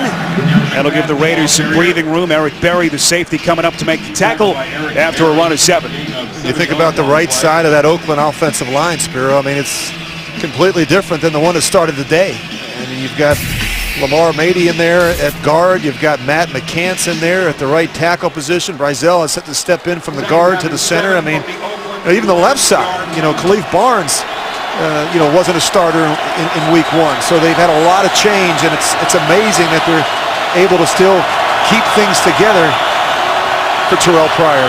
And we get word that Tony Pashos, their starting tackle, out with a groin injury. His return doubtful at this point. As the Raiders keep it on the ground on a 2nd and 7, it has been an offensive front decimated by injuries. Stefan Wisniewski, their center, out for a 2nd straight game. There is Pashos, the groin pull. Return at this point is doubtful, and what else can go wrong for Terrell Pryor in a very tough environment? Now, I give Greg Olsen, their offensive coordinator, a lot of credit. I mean, it seemed like every week it's something. Whether it's McFadden, he had a deal a couple weeks ago with Pryor who wasn't able to play. They had to go with Matt Flynn against the Redskins. He's done a really nice job as the play caller. Trying to go for the Guinness World Record today. Loudest crowd in an open-air stadium. 3rd and 7 for the Raiders. Another marker thrown. Delay. That's unbelievable. Rich, how tough is it to play in this kind Before the delay, of stadium? now, Oakland. So they did get the timeout. What a play by Pryor. Heady play from the 24-year-old quarterback. Timeouts tied at 7 on CBS.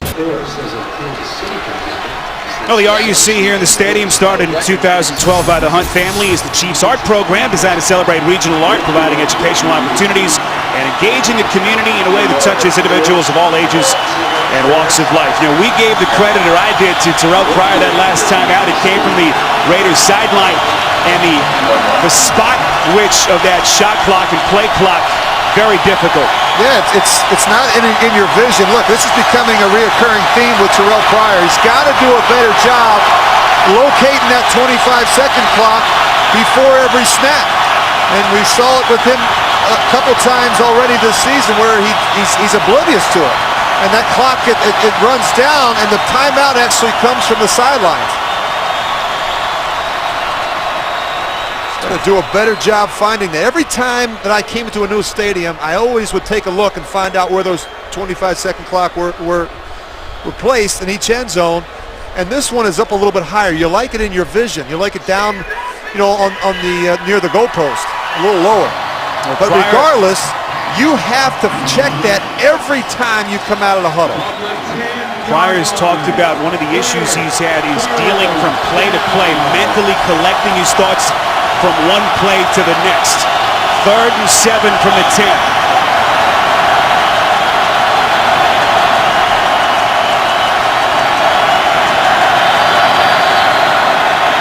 Penalty marker flies. Free play for the Raiders. Pryor's going to run. First down, out of bounds. Across the 20, and now I believe it's coming back. Rich, they cannot hear the whistles. We've had a couple of pre-snap penalties. They just keep playing through. There's no play before the snap.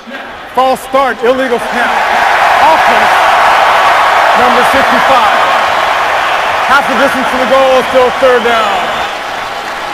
Mike Kreisel, the man stepping in for the injured Andre Gerard. Third center, Rich, for the Raiders. And just watch him. He brings his head up. I didn't see anything wrong with that, honestly. I don't know why they threw a penalty on the center there. He's allowed to bring his head up. He's allowed to turn to his side to make a call to the guard or the tackle. You have to allow him that freedom and flexibility at the center position. After the penalty, 3rd and 13 from the 5. Chiefs showing blitz, drop back, Pryor to McFadden, across the 15, still going. McFadden getting the first down. What a play by McFadden, 16 yards and an Oakland first down. And this is the thing that McFadden can do for you when he's healthy. I mean, he is a hard, powerful runner, but also has great speed. Just watch him at the end here. Watch him how he just lowers his head and keeps running. This is a really nice play call here, too, by Greg Olsen. They run the screen, they're backed up. He's trying to get some positive yardage, and McFadden bust out. High snap fielded by Pryor. 1st and 10. They give to Jennings as McFadden gets the blow. There's never been a question, Rich, about McFadden's talent and ability. It's always been a durability concern with him. Last week, the hamstring, 24th game he has missed in 5+ years. And at some point you say to yourself, I mean, is it bad luck, or is it just a guy that has a difficult time staying on the field? And I always say your greatest ability is your availability. I mean, this team needs you each and every week. Come up on 4 minutes to play, 3rd quarter.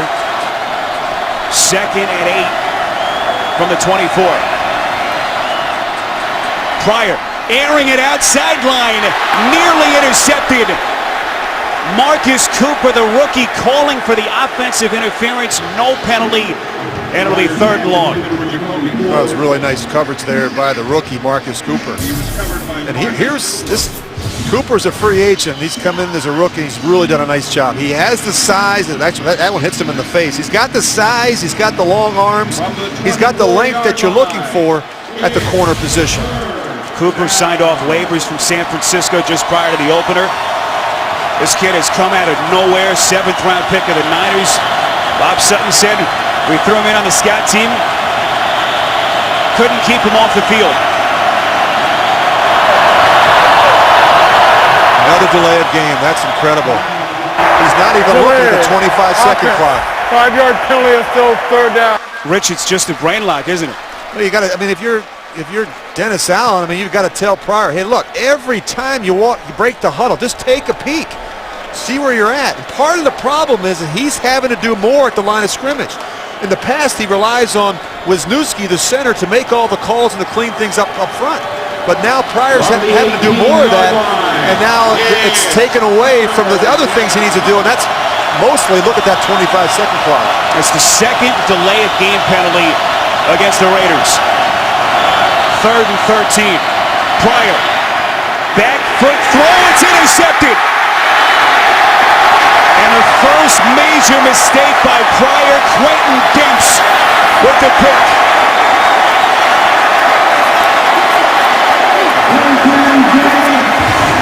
Well, interceptions are going to happen. You just can't have the ugly ones. And this right here is an ugly interception. You're just wishing. He's fading. He's falling off from behind. And he just heaves one up and hopes that somebody can make a play. And Quentin Demps is right there for the easy interception. No turnovers in the first half by either team. Both have given it away once here in the 3rd quarter. Donnie Avery fumbling 1st and 10 Chiefs for the Chiefs. And Pryor, not his finest moment. First interception you see in 91 pass attempts. Short field from Smith. From the gun on 1st and 10. Dexter McCluster on his first carry. Lunges inside the 20. And give Alex Smith a short field like this a couple of times. Eventually, Rich, he's going to make you pay for it. And really, this has been the winning formula for the Chiefs. I mean, their defense goes out, they get the sacks, they get the takeaways, the offense takes advantage of positive field position, and you know this is how they get to 5-0. I mean, it's not like they've been dominant offensively, but it's been the perfect formula for success. Takeaways by the defense that have created opportunities for their offense.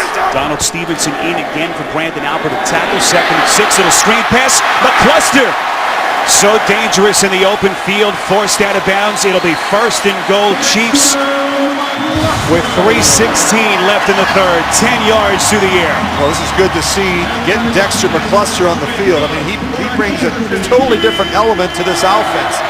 He's got great speed and great playmaking ability. We saw him get a carry earlier, and now he gets a quick screen on the perimeter.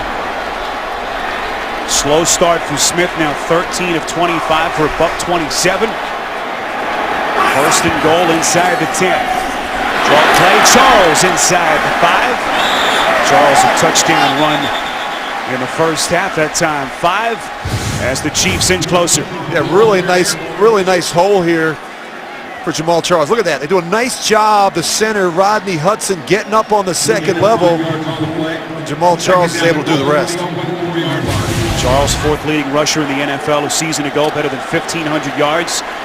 Entered the day 6th in the league. You see his numbers, 2nd and goal, but he's spotted inside the 5. Smith rolling out, throwing incomplete, and a late marker coming in from the back corner of the end zone. Anthony Sherman, 3rd-year fullback from Connecticut, the receiver.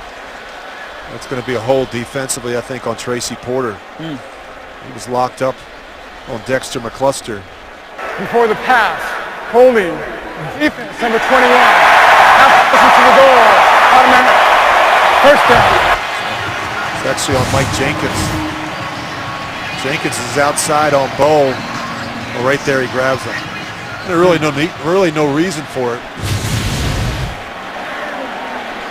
The Raiders defense had 5 takeaways at home against the Chargers last week, desperately trying to hold here after the prior pick.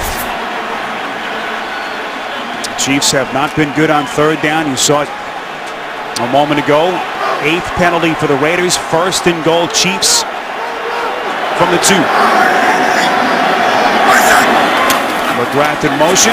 Charles lunges, end zone, touchdown. And Kansas City with its first lead.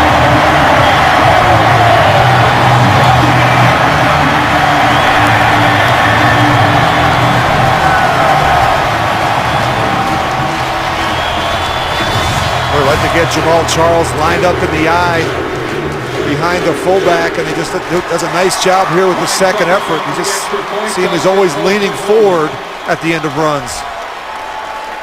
2nd rushing touchdown for Jamaal Charles, the 60th man out of Texas. 5th of the season. And that Terrell Pryor interception coming back to haunt the Raiders. Ryan Succop's point after good, 14-7 Kansas City. Pryor, huge mistake, the pick from Demps, setting the table for Charles and the Chiefs. 14-7 on CBS. Only the 3rd interception for Terrell Pryor over the first 5+ weeks of the season. He's been so good, Rich, but a reminder that time he's still young and a ways to go. Yeah, the pressure's starting to get to him. Now it's important, I think, to settle him down. They got to reel him back in some and give him some high completion percentage throws, kind of get him back in a rhythm offensively. Ryan Succop booting it away. And Jacoby Ford playable a couple of yards deep from his own end zone, across the 10 to the 15, and finally brought down after a return of 18 yards. He was tackled by Frank Samba. NFL fans, share your story about why you love NFL football. Go to NFL.com/together. We make football for official rules and a chance to win a trip to Super Bowl 48 at MetLife Stadium. Well, Terrell Pryor has to quickly turn the page, Spiro. Just 1 of 5 in the second half here with an interception and a couple foolish mistakes. It's one of his last 7 if you go back to the first half. 1st and 10. How does he respond here behind a patchwork offensive front? Rich, if you're Greg Olsen, a couple of mental blocks, a couple of delay of games, what do you say to Pryor if you're Olsen? Well, I think you got to talk to him on the sidelines and just settle him down. Look, it's a 14-7 game. You've made a mistake. Look, we can get right back in this. There are going to be opportunities. The Chiefs are playing an aggressive style of defense. They're playing a lot of man-to-man coverage. They're opening up the middle of the field. You're going to have some opportunities. You just have to be patient. There's Olsen last season as the quarterback's coach in Jacksonville. 2nd and 11. Pryor, marker behind the line of scrimmage, and again, players don't hear the whistle. There's a flag on the play. False start. Raiders just shoot Offense themselves in number the foot. 69. 5-yard penalty is still 2nd down. Penalty against Khalif Barnes. 3rd false start penalty against Oakland. Yeah, the penalties are starting to pile up now for the Raiders. And it's these pre-snap penalties that you just can't tolerate. And again, it's the crowd noise, it's the new center, it's communication. We talked about this at the beginning of the game, that this is what you've got to handle when you come to Kansas City. If you're a football fan and you haven't been to Arrowhead Stadium, this is something that should go on your bucket list. Incredible atmosphere here in Kansas City. Pryor from the end zone going to McFadden off the sideline, scurrying quickly towards that first down marker. Well short, run out of bounds by the rookie Cooper, but not before McFadden burns him for a dozen. Well, they're doing a nice job with the screen game to McFadden, and this is something that he does well. We talked about Jamal Charles being a good screen runner, and McFadden could be one as well. Very patient, very good in the open field. There's Greg Olsen. What play does he dial up here on 3rd and 3 from the 23-yard line? Look at this look here. Everyone up around the line of scrimmage. Chiefs coming. Pryor unable to sneak away, tripped up, ball comes loose. Raiders will retain possession, and then a late marker comes in. They might call intentional grounding there by Pryor. Question of whether he was in that tackle box. 45 was in the area. Oh, pick the flag up. So no penalty on the play. 10 seconds remaining. Rich, as we take another look. Look at all the defenders up around the line of scrimmage. And now you just, if you're Pryor, I mean, you're one short. This ball has to come out quick. He's trying to throw this thing back inside to Marcel Reese. Acting for Kansas City. Rich, I don't care if you've played 5 years, 10 years. I mean, this is a tough environment for any quarterback. And again, Pryor's made a couple of mistakes. Hasn't gotten much help. He needs some help. He does. And, they've got to play better up front. And somebody has to make a play. I mean, they've got to get the running game going. And somebody on the edge. One of these receivers, Denarius Moore, caught that slant route in the first half and went the distance. Somebody has to make a play. The Chiefs are doing a much better job here in the second half containing Terrell Pryor. They're not allowing him those creases that we saw him run through in the first half. Chiefs defense behind coordinator Bob Sutton leads the league in scoring. Fewest points allowed, sacks, dialing up the pressure. As Oakland will send out the punt team with Marquette King. 6th punt for King today.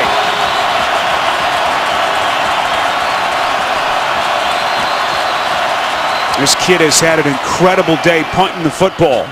And another booming kick. McCluster from his own 30. Going nowhere. For Marquette King, big shoes to fill for the departed Shane Lechler, and he is earning his paycheck today, Rich. What an afternoon he has had. The Raiders have been spoiled with good kickers and punters. I mean, Shane Lechler, I think, maybe the best ever. And of course, King has come in and done a nice job. Not only has he done a good job booting the ball, but they've done a great job with their coverage units. And again, a reminder, aerial coverage of our game today being provided by MetLife. Temperatures in the mid-60s at kickoff, not a cloud in the sky. As this iconic NFL rivalry writing its latest chapter, Chiefs, Raiders, and a 14-7 lead for Kansas City. Final play of the quarter, 1st and 10. It's Charles over center, 4 yards. As we reach the end of the third quarter, 14-7 Chiefs will return to Kansas City after this message and a word from your local station. You're watching the NFL on CBS. Score by quarters, 14-7 Kansas City as we start the fourth. Alongside Rich Gannon, this is Spiro Ditas in for Marv Albert. Our entire CBS crew in a sold-out Arrowhead Stadium, first of 2 regular season meetings. Kansas City trying to stay perfect, neck and neck with the Broncos atop the AFC West. 2nd and 6 play to start the quarter. Charles from Smith. And some pushing after the snap. Tackle made by Nick Roach. Jeff Allen, starting guard for the Chiefs. Well, we've seen hot after that play. Excuse me, Spiro. We've seen some pistol now from the Chiefs as well. And former Nevada coach Alt was with the team in the preseason, and Alex City likes it. You know, you can certainly run all the power plays at it, out of it, and you can also run the play action.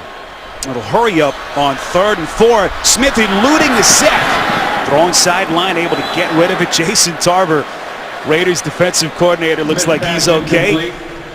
Said it earlier, there's not a more excitable coach in the NFL than that man, Jason Tarver, as the Raiders get the stop that they wanted. Yeah, they're doing a good job forcing Alex Smith outside the pocket. And again, I think that these corners have really played well in the secondary. They've dominated these Chiefs receivers. They forced Alex Smith to make some contested throws into tight coverage, and they're winning those one-on-one battles. Told you about the close bond between Tarver and Alex Smith, 7 years coaching and playing for the 49ers. Excellent punt. Colquitt fielded inside the 10 and an end-around play. Oakland going up their bag of tricks. It's DJ Hayden, the rookie quarterback. Raiders sideline screaming for a hit out of bounds. And how about that turning point play? 59-yard punt by Colquitt, who looks like he's shaken up, and a 43-yard return. What a run by Hayden. Raiders down 7.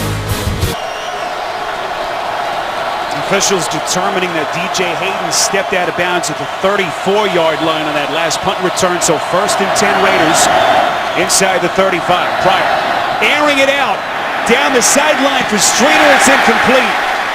And again, the rookie Marcus Cooper, this rookie from Rutgers who's come out of nowhere making the defensive play. Rich, another look at the trickery on that Oakland punt. Well, this one's underthrown, and you look at Pryor, he just puts a little too much air on this, and the receiver has to come back for it. A good alert play by Rod Streeter knocking this away from the corner, Marcus Cooper. But a better throw there might have gotten it done for Terrell Pryor. Jacoby Ford, the man in motion. Excellent fake by Pryor. Raiders getting to him, however, he had a lot of real estate. Initially, they closed in a hurry. Middle linebacker Rakeem Jordan, 7th-year man from James Madison, able to make the tackle. Well, just look at his quickness. You know, even look at Houston. He has been there a couple times, and he just can't make the tackle. He is a tough tackle in the open field. Pryor as unique and as gifted an athlete at the quarterback position as we have seen. Oh, you love see where they spot him. Just outside the 41, needing to get to the 44. Huge 3rd down play, and Pryor going backwards. Tamba Hali, the monster, coming from the outside with his 2nd sack. Well, this is simply a misread by the quarterback. He's got to read Pryor off the edge, or he's got to read Tamba Hali off the edge. Now, when Tamba Hali comes upfield, he's got to hand that ball to the back, McFadden. And that's just a poor read by Pryor. He's got to key Tamba Hali, the end man, on the line of scrimmage. Ali shooting up towards the top of the AFC sack leader category. Second today and the 5th for the Chiefs defense. Justin Houston second in the NFL, entering today 8.5 sacks.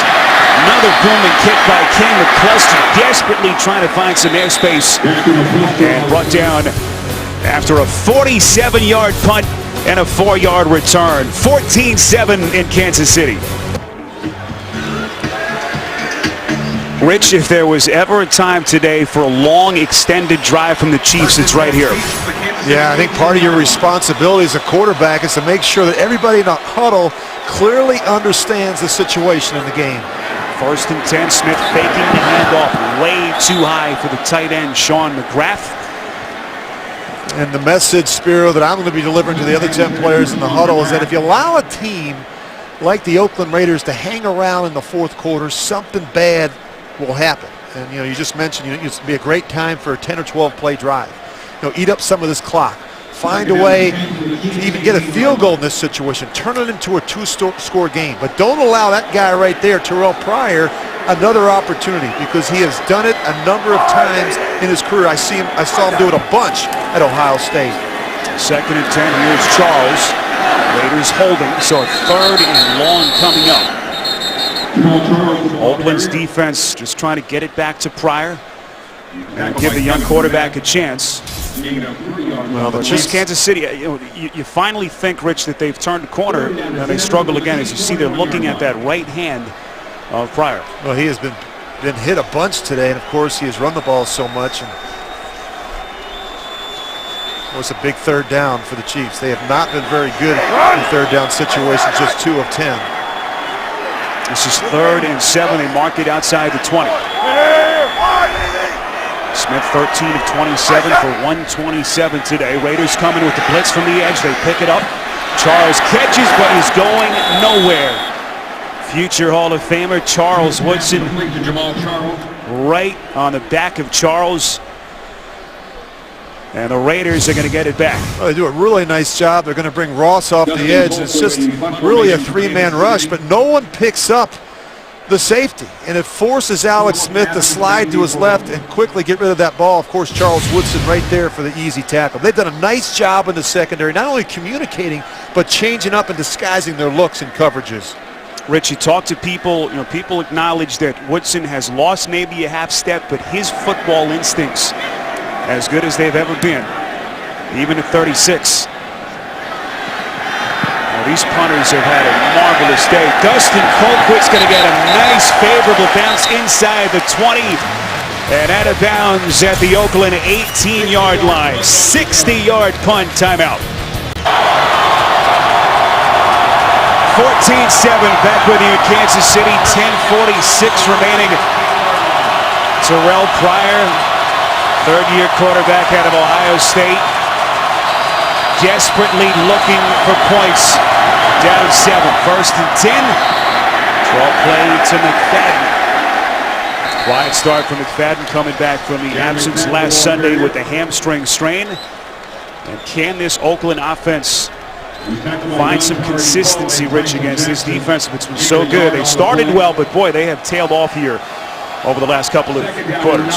Yeah, but look at the last 6 drives, Spiro. I mean, it's been ugly. You just can't get anything going. Of course, the interception that led to the Chiefs' touchdown. And sometimes when that train bounces off the track, it's hard to get it back on. And right now, that's the problem right now for Pryor in this offense. 2nd and 8. Pryor's going to run. Wrapped up, and Justin Houston finally got to him. And this is a little too quick for Terrell Pryor. Watch how quickly he pulls this thing down and runs. He's not even, the protection's adequate. He's not even giving the route concept a chance to develop. And he is out of rhythm right now. He is beginning to rush his mechanics, his footwork, and his decision making. Greg Olsen talked about trying to simplify the playbook, making things a little bit easier for Pryor. But he is shaky of late. 3rd and 8. Chiefs coming again. Pryor over the middle, marker thrown. Denarius Moore, the intended receiver, And now we await the penalty. Again, it's that right hand that appears to be bothering Pryor. They were looking at it on the sideline before that last possession started. Here's Mike Carey. Offside. Defense number 29. 5-yard penalty still third. So it's a 5-yard penalty against the safety, Berry, who was beaten on the coverage on the Oakland touchdown Rich early in the game. Yeah, Berry is a very active safety. I mean, he wants to be where the action is, down around the line of scrimmage. He's a guy that can play at all 3 levels of the defense. Just a little bit of a mental error there, jumping off sides. Well, this is where the Chiefs' defense has been at its deadliest. Third down plays. See what Pryor has done, struggling today on third down.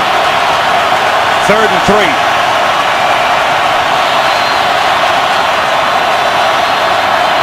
Pryor caught. Streeter for the first down. One of the biggest offensive plays of the day for the Raiders. 13 yards and Streeter's shaken up. They might want to start helping Marcus Cooper. That's where the Raiders are attacking. And it's a really nice throw now by Terrell Pryor. It's a nice job holding the safety. Good job. The receiver using his hands to get off that press man-to-man coverage. Streeter, who came out of nowhere, one of the surprise receivers in the league a year ago. McFadden trying to find the edge. And Rich, you have to think those are the kind of throws to help get Pryor going, those quick slants over the middle, right? Yeah, and I think simple reads, you know, where he's not having to read the full field. The quick 3-step game, mixing in the screens and those type of things. Just high completion percentage throws to get Pryor back in a rhythm. Terrell Pryor, the young man, 24 years of age. 3rd-round pick in the supplemental draft in 2011, trying to breathe life into this Raiders franchise, looking for an enormous road win here in Kansas City. 2nd and 7. Pryor to the sideline, finding Jennings. 1st down, Oakland to the 50. 9 yards before Sean Smith made the stop. Well, they're doing a really nice job formation. Look at all the offensive players on the right side of the ball. They keep both tight ends into block, and they're able to sneak Rashad Jennings out into the flat. So Greg Olsen trying to be a little bit more protection conscious right now, which makes some sense when you consider how much Pryor has been hit here in the second half. First catch in the day for Jennings, back from his hamstring tweak last Sunday. 6th play of the drive, 1st and 10. Pryor, marker thrown. Pass falls incomplete. And again, the right hand of Pryor. Haven't been given an injury update, but Rich clearly bothering him. Offense number 63. 10-yard penalty still first.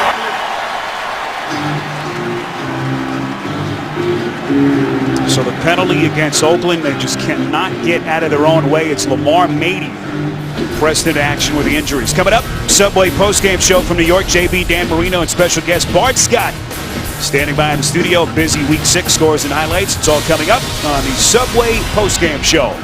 1st and 20 from the Oakland. We're in Oakland. This historic pro football rivalry dating back to the 1960s. Well, the Raiders keep shooting themselves in the foot, though, Spiro, with the penalties. You know, it's the penalties, it's the missed assignments that have really kind of hurt them here in the second half.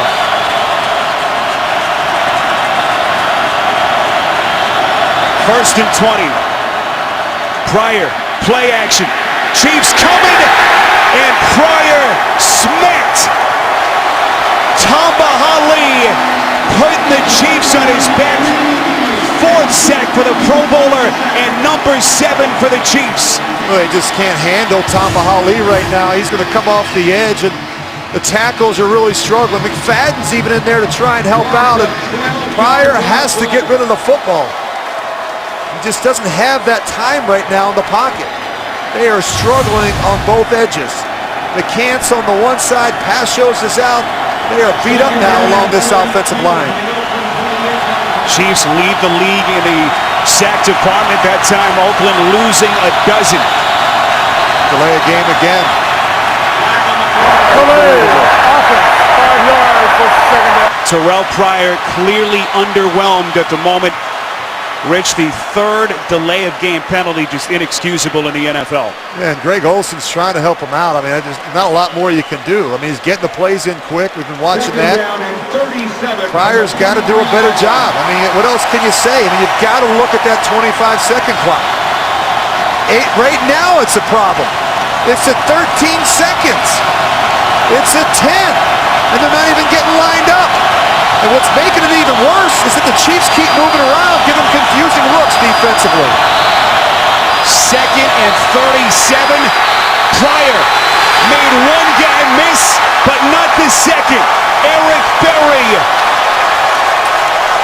And it goes from bad to worse for the Raiders. Spiro, they're just going backwards. I mean, they've got to start running the football here. I mean, look, Pryor's just running all over the place. And the pressure's getting to him. And Eric Berry, their Pro Bowl safety now, has been busy in the backfield today for the Chiefs. Just relentless pursuit by that Chiefs defense. Tamba Hali nearly had his 5th sack. 3rd and 48. Pryor under pressure again. And not a drive that Pryor is going to be putting on his resume reel. Oakland will just punt it away.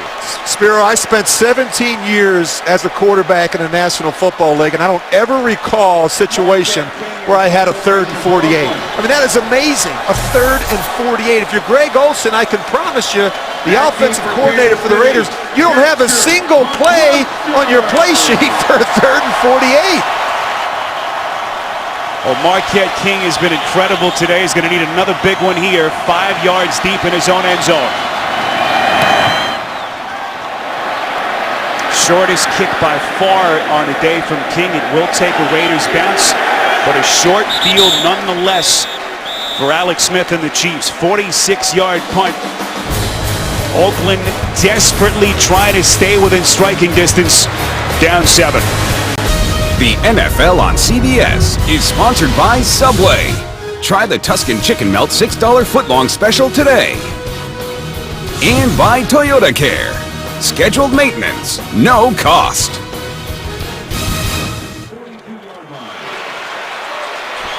Well, the Chiefs offense that has been hot and cold today. Trying to put this game away here. 5:26 remaining, up 7. Jamal Charles on 1st and 10. As Charles now approaching 60 yards on the ground. Next Sunday, the NFL on CBS coming your way with another huge doubleheader. First, AFC East rivals Tom Brady and the Patriots take on Geno Smith and the Jets. Then Joe Flacco and the Ravens against the Steelers or the Texans Chiefs. Check your local listings, beginning with JB, Dan Shannon, Coach and Boomer on the NFL Today. Alongside Rich Gannon, Spiro Ditas in for Marv Albert, our entire CBS crew from Kansas City, 2nd and 9 from the 43. Smith, airing it out, had Avery, but he overthrown. Boy, if you're Alex Smith, that's a throw that you have to make. I mean, Donnie Avery, he's going to beat the rookie corner, DJ Hayden. Now give him a chance to make a play. You look at Avery, not a lot of catches, just 16 of them coming into today's game, but 5 of them have gone for 25 yards or more. They need to find a way to get this guy the ball. And you can just see the frustration from Avery. We haven't seen Smith struggle like this so far this season. One of the rare opportunities he's had to go downfield against this Raiders secondary. 3rd and 9, huge play, incomplete. What a wasted drive right there. What a wasted opportunity. They get good field position, and what an ugly 2 throws in a row from Alex Smith. He misses Avery, and then a simple throw he makes look difficult to A.J. Jenkins. And now the Raiders will get another opportunity. I've said this a number of times, Spiro, today. If you allow a team at home to keep hanging around, something bad's going to happen. A drive there, they had good field position. If they would have found a way to put a drive together and get a field goal, this game would have most likely have been over. Well, the problem, of course, for the Raiders is that their quarterback's confidence suddenly is plummeted after that last nightmare drive that had him at 3rd and 48. Punt by Colquitt. into the end zone. Not the result he wanted on that play. 58-yard punt on his 8th kick of the afternoon. Another reminder coming up, the Subway postgame show will send you to New York. JB, Dan Marino, and special guest Bart Scott in the studio. All the scores and highlights on the Subway postgame show coming up next. Well, this first down play is going to be important. I mean, that last series for the Raiders was ugly. 38 negative yards when you look at the penalties and sacks the last drive. So the yards lost today with sacks and penalties for the Raiders. One thing that Smith understands, and he touches on it all the time, win the battle of field position. He doesn't bowl you over with numbers, but this is the kind of quarterback Alex Smith has been. Not giving his opponent a short field. 1st and 10 from the 20. Pryor to Jacoby Ford up the sideline and forced out of bounds right at that first down marker. 11 yards and an Oakland first down. Well, I really like the call by Greg Olsen. It's going to come out of Pryor's hands quickly. You know, the quick screen on the edge to Jacoby Ford. You see the other receivers downfield blocking. They can't afford to hold the football. They're having a difficult time protecting up front. Look at the number of sacks today already for Kansas City. Even getting after Pryor. First catch of the day for Ford. 1st and 10. Draw play, handoff to McFadden, finding the edge. Out past the 34, close to the 35. Quentin Demps forcing him out after a pickup of 5. So what does Greg Olsen have up his sleeve here? Richie wrote his master's thesis in college on developing a quarterback, and boy, he's going to put everything in his power to the test here to try to get 7. And he's got to do it with the issues he's having up front with the offensive line. And again, quick throws. Get the ball out of your hands quickly. Someone's going to have to win against all the press man-to-man coverage that the Chiefs have been playing in the second half. 2nd and 5. Pryor intercepted by Cooper. Cooper tackled at the 32nd Raiders turnover, and a 2nd pick thrown by Pryor. Well, remember now, Cooper got beat with the slant route in the first half. The Raiders come back with a very similar play. They run the slant, it comes out of the hands a little late. Again, the very similar play, and now this time the rookie recognizes the route and jumps it. Really alert play by Marcus Cooper. And if you're Denarius Moore, you just got to keep fighting. You got to be able to cross the face of the corner. Cooper starting for the injured Brandon Flowers, who's out for the 2nd time in 3 weeks of knee injury. And what a moment for a kid who has come out of nowhere for these Chiefs. Marcus Cooper, the first-year player out of Rutgers.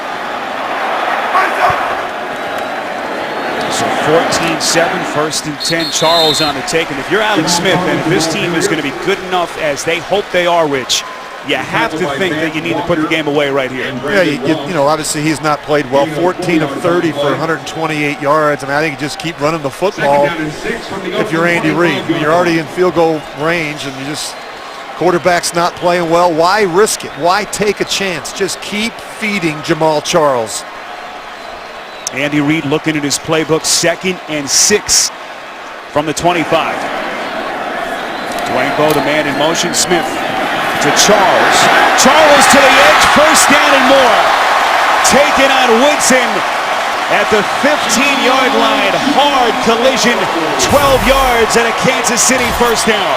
Man, the only thing you like to see Jamaal Charles do is stay in bounds. But a really nice run by Jamaal Charles. He's downhill. He's following his fullback, Anthony Sherman. And this is what he wants to do. He wants to get out on the edge of a defense where he can use his speed. Jamaal Charles, 74 yards on 20 takes, couple of touchdown runs today.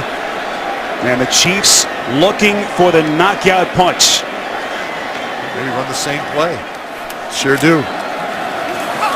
Charles kind of lost his footing. We touched on the blisters that Charles has been dealing with.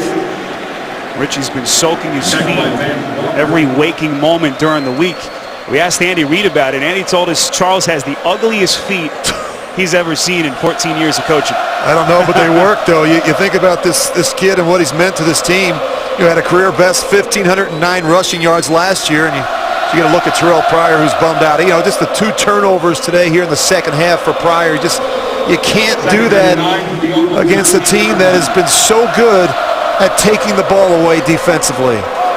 3rd and 4th interceptions of the season for Pryor. And now 2nd and 10 for Smith and the Chiefs.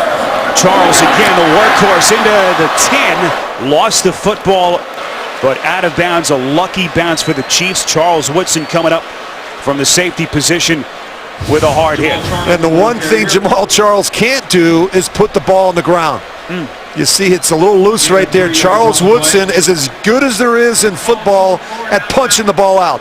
He's a guy that's always worked on ball extraction. He knows what the situation is in the game.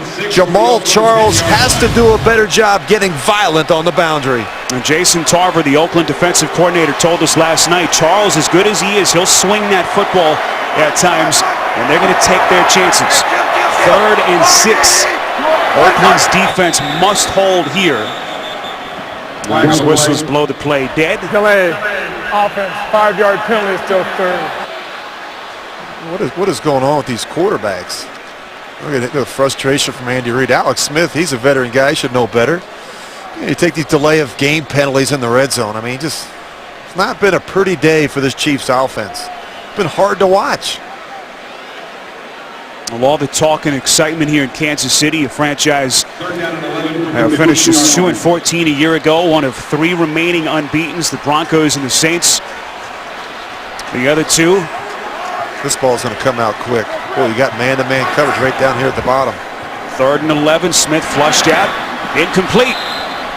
Too low for Charles. And Ryan Succop will come on and try to make this a 10-point game.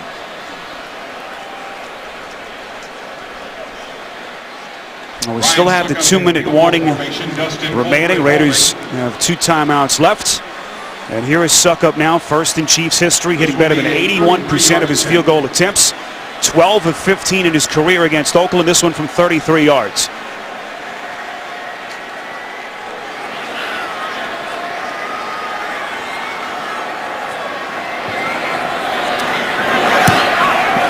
Succop on target and perfect. 17-7 Chiefs. The kick is good. The score, Chiefs 17, Raiders 7. Well, it wasn't pretty in the second half, really for either team. Get the big fumble recovery here by Charles Woodson. Ugly interception and a great play by Quentin Demps on the back end. 10 points off of turnovers for the Chiefs in the second half. And again, the pressure from the Chiefs, particularly Tamba Hali, who has 3 sacks in this game. And of course, Marcus Cooper coming up with a clutch interception to seal it at the end. Well, Pryor clearly disappointed with how the second half has gone, Rich. But if you're Greg Olsen and Dennis Allen, you've got to prop them up here. You still got a chance. Couple of timeouts. They could somehow get a quick scoring strike here with 2:09 remaining and still the 2-minute warning. Well, you need a big play in the kicking game. I mean, Jacoby Ford's got to take this ball either to the house or he's got to get it out to midfield. You've got to score quickly. You've got to kick an onside kick and hope that you've got enough time on the clock. But you need a big play right here in the kicking game. Jacoby Ford, 8 yards deep, fumbles it. No choice there but to take a knee, so the Raiders will start at the 20. Here comes Pryor again, last weekend coming back from that concussion. Looked awfully good against San Diego, but a far different story today against this vaunted Kansas City defense. Well, the Chiefs have done a really nice job in the second half containing Terrell Pryor. The first half, he was able to scoot out and find some creases, find some holes in that Kansas City defense. In the second half, they were much more disciplined with their rush lanes and their angles. Did a good job setting the edge and really forcing him to sit in there in the pocket. Pryor from the gun in a deafening Arrowhead Stadium. Over the middle, caught somehow between the 2 defenders to the tight end, Rivera. 6 yards will set up a second and short. And that brings us to the 2-minute warning. Raiders down 10 and running out of time. You see Oakland's timeout situation. 2 left, 2nd and 4. They're down 10 with 2 minutes left.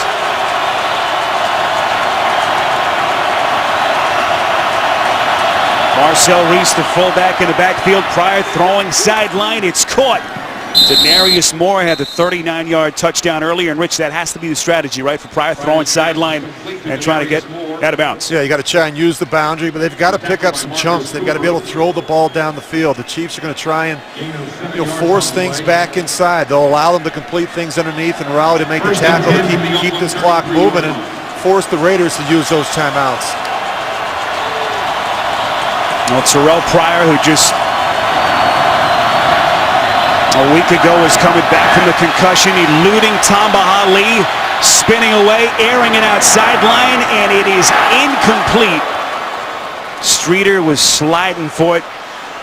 Would have been a tough catch, incomplete, and it will be 2nd and 10. Well, I'll tell you, Pryor has been running all over the place. Tamba Hali almost has another sack right here, and Pryor gets away from it. He stumbles a little bit. Better throw here. And you have a tendency when you're running to your left as a quarterback to miss that throw behind the receiver. You have to use the boundary. Again, 2 timeouts left for the Raiders. Tamba Hali, whom Rich just mentioned, 3.5 sacks officially for the Chiefs. And they're coming again, 2nd and 10. Pryor intercepted. Hussein Abdullah, and it's going to be a pick 6. The Chiefs are going to win it.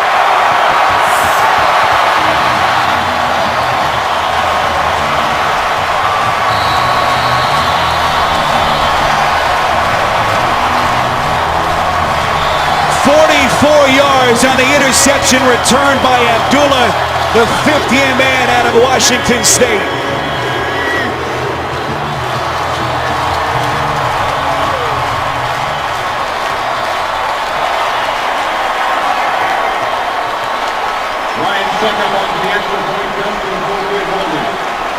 And what a nightmare second half it's been for Terrell Pryor. 3rd interception. And a final blow for the Chiefs. 24-7 with 1:34 remaining. Well, we go back and look at the interception here in all 22. Now, see the safety? He's in the middle of the field. But what he's going to do after the snap, he's going to haul over here to his left. And what happens is they're trying to run the corner route, and the nickel, Abdullah, knows that he's got help over the top. So what does he do?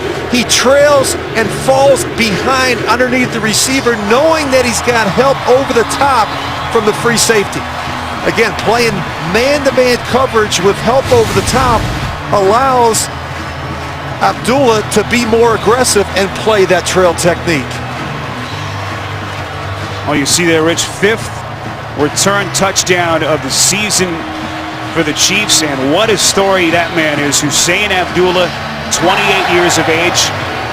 He and his brother Hamza, an 8-year NFL veteran, both devout Muslims, stepping away, putting their careers on hold last year, making the pilgrimage to the holy city of Mecca, shocking friends and family.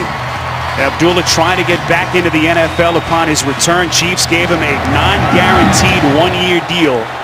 And what a moment for Abdullah.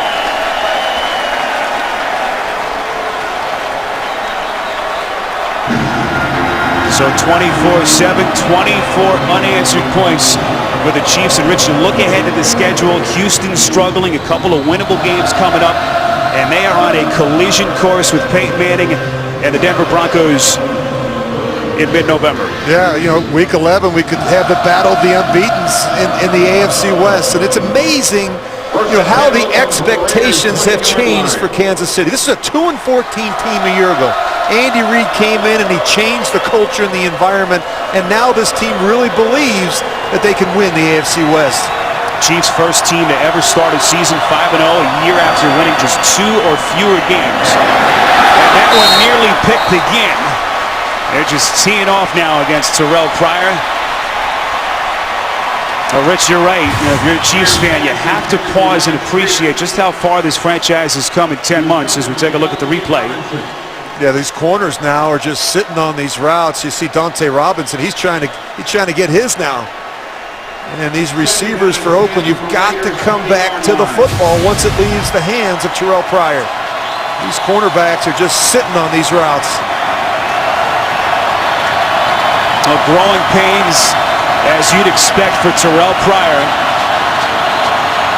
in an environment like this. 2nd and 10, Pryor completes.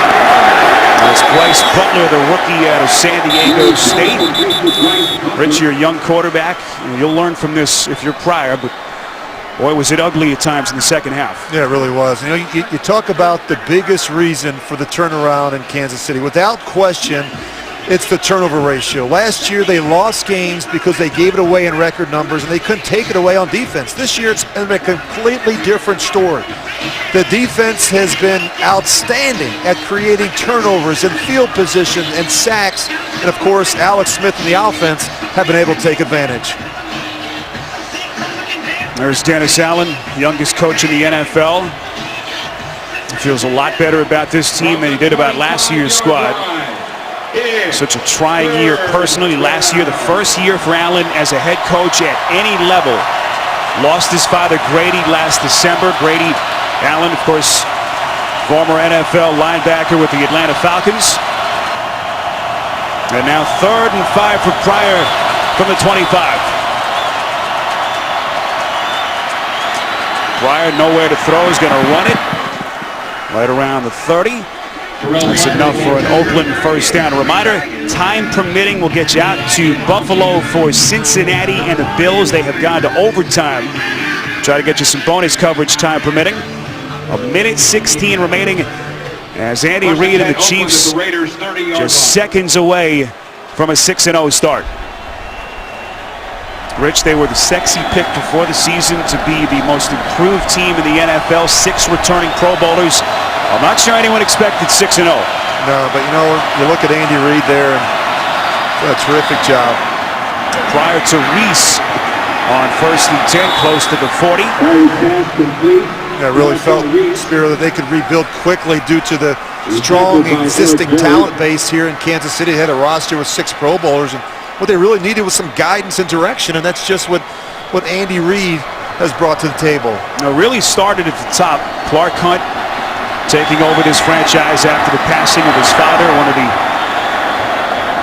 all-time iconic figures in NFL history. Lamar Hunt passed away in 2006.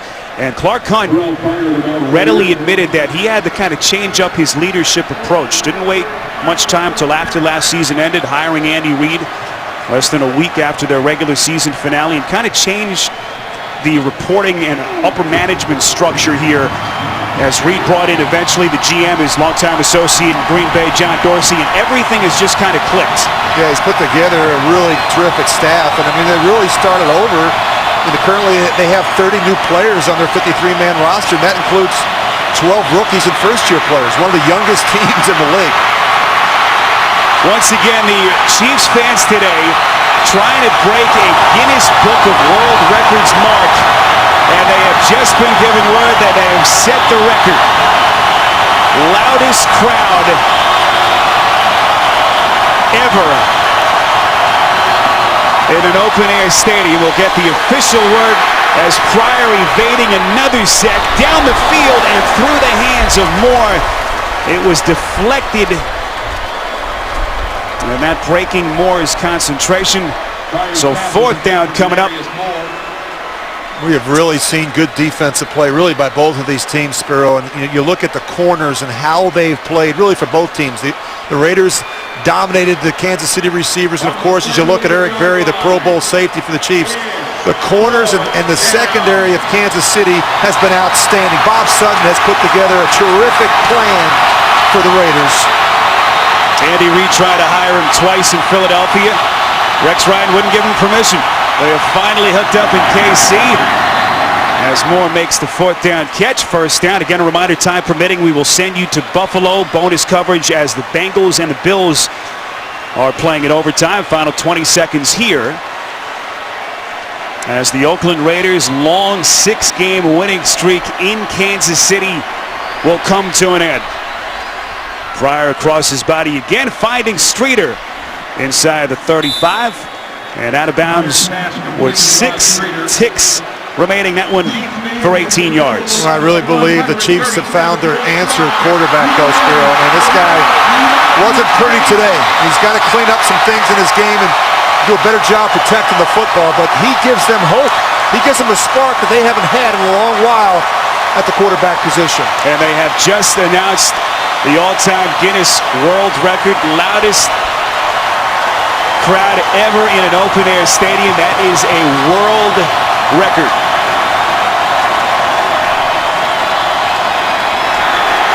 Pryor set. Number 10 for the Chiefs defense. Mike Catapano, the rookie from Princeton, the Ivy Leaguer, getting in on the party. Ladies and gentlemen, the Kansas City Chiefs And at the final play, as Andy Reid and the Kansas City Chiefs try to stay neck and neck with Peyton Manning and Denver, winning it 24-7. We send it to New York and James Brown.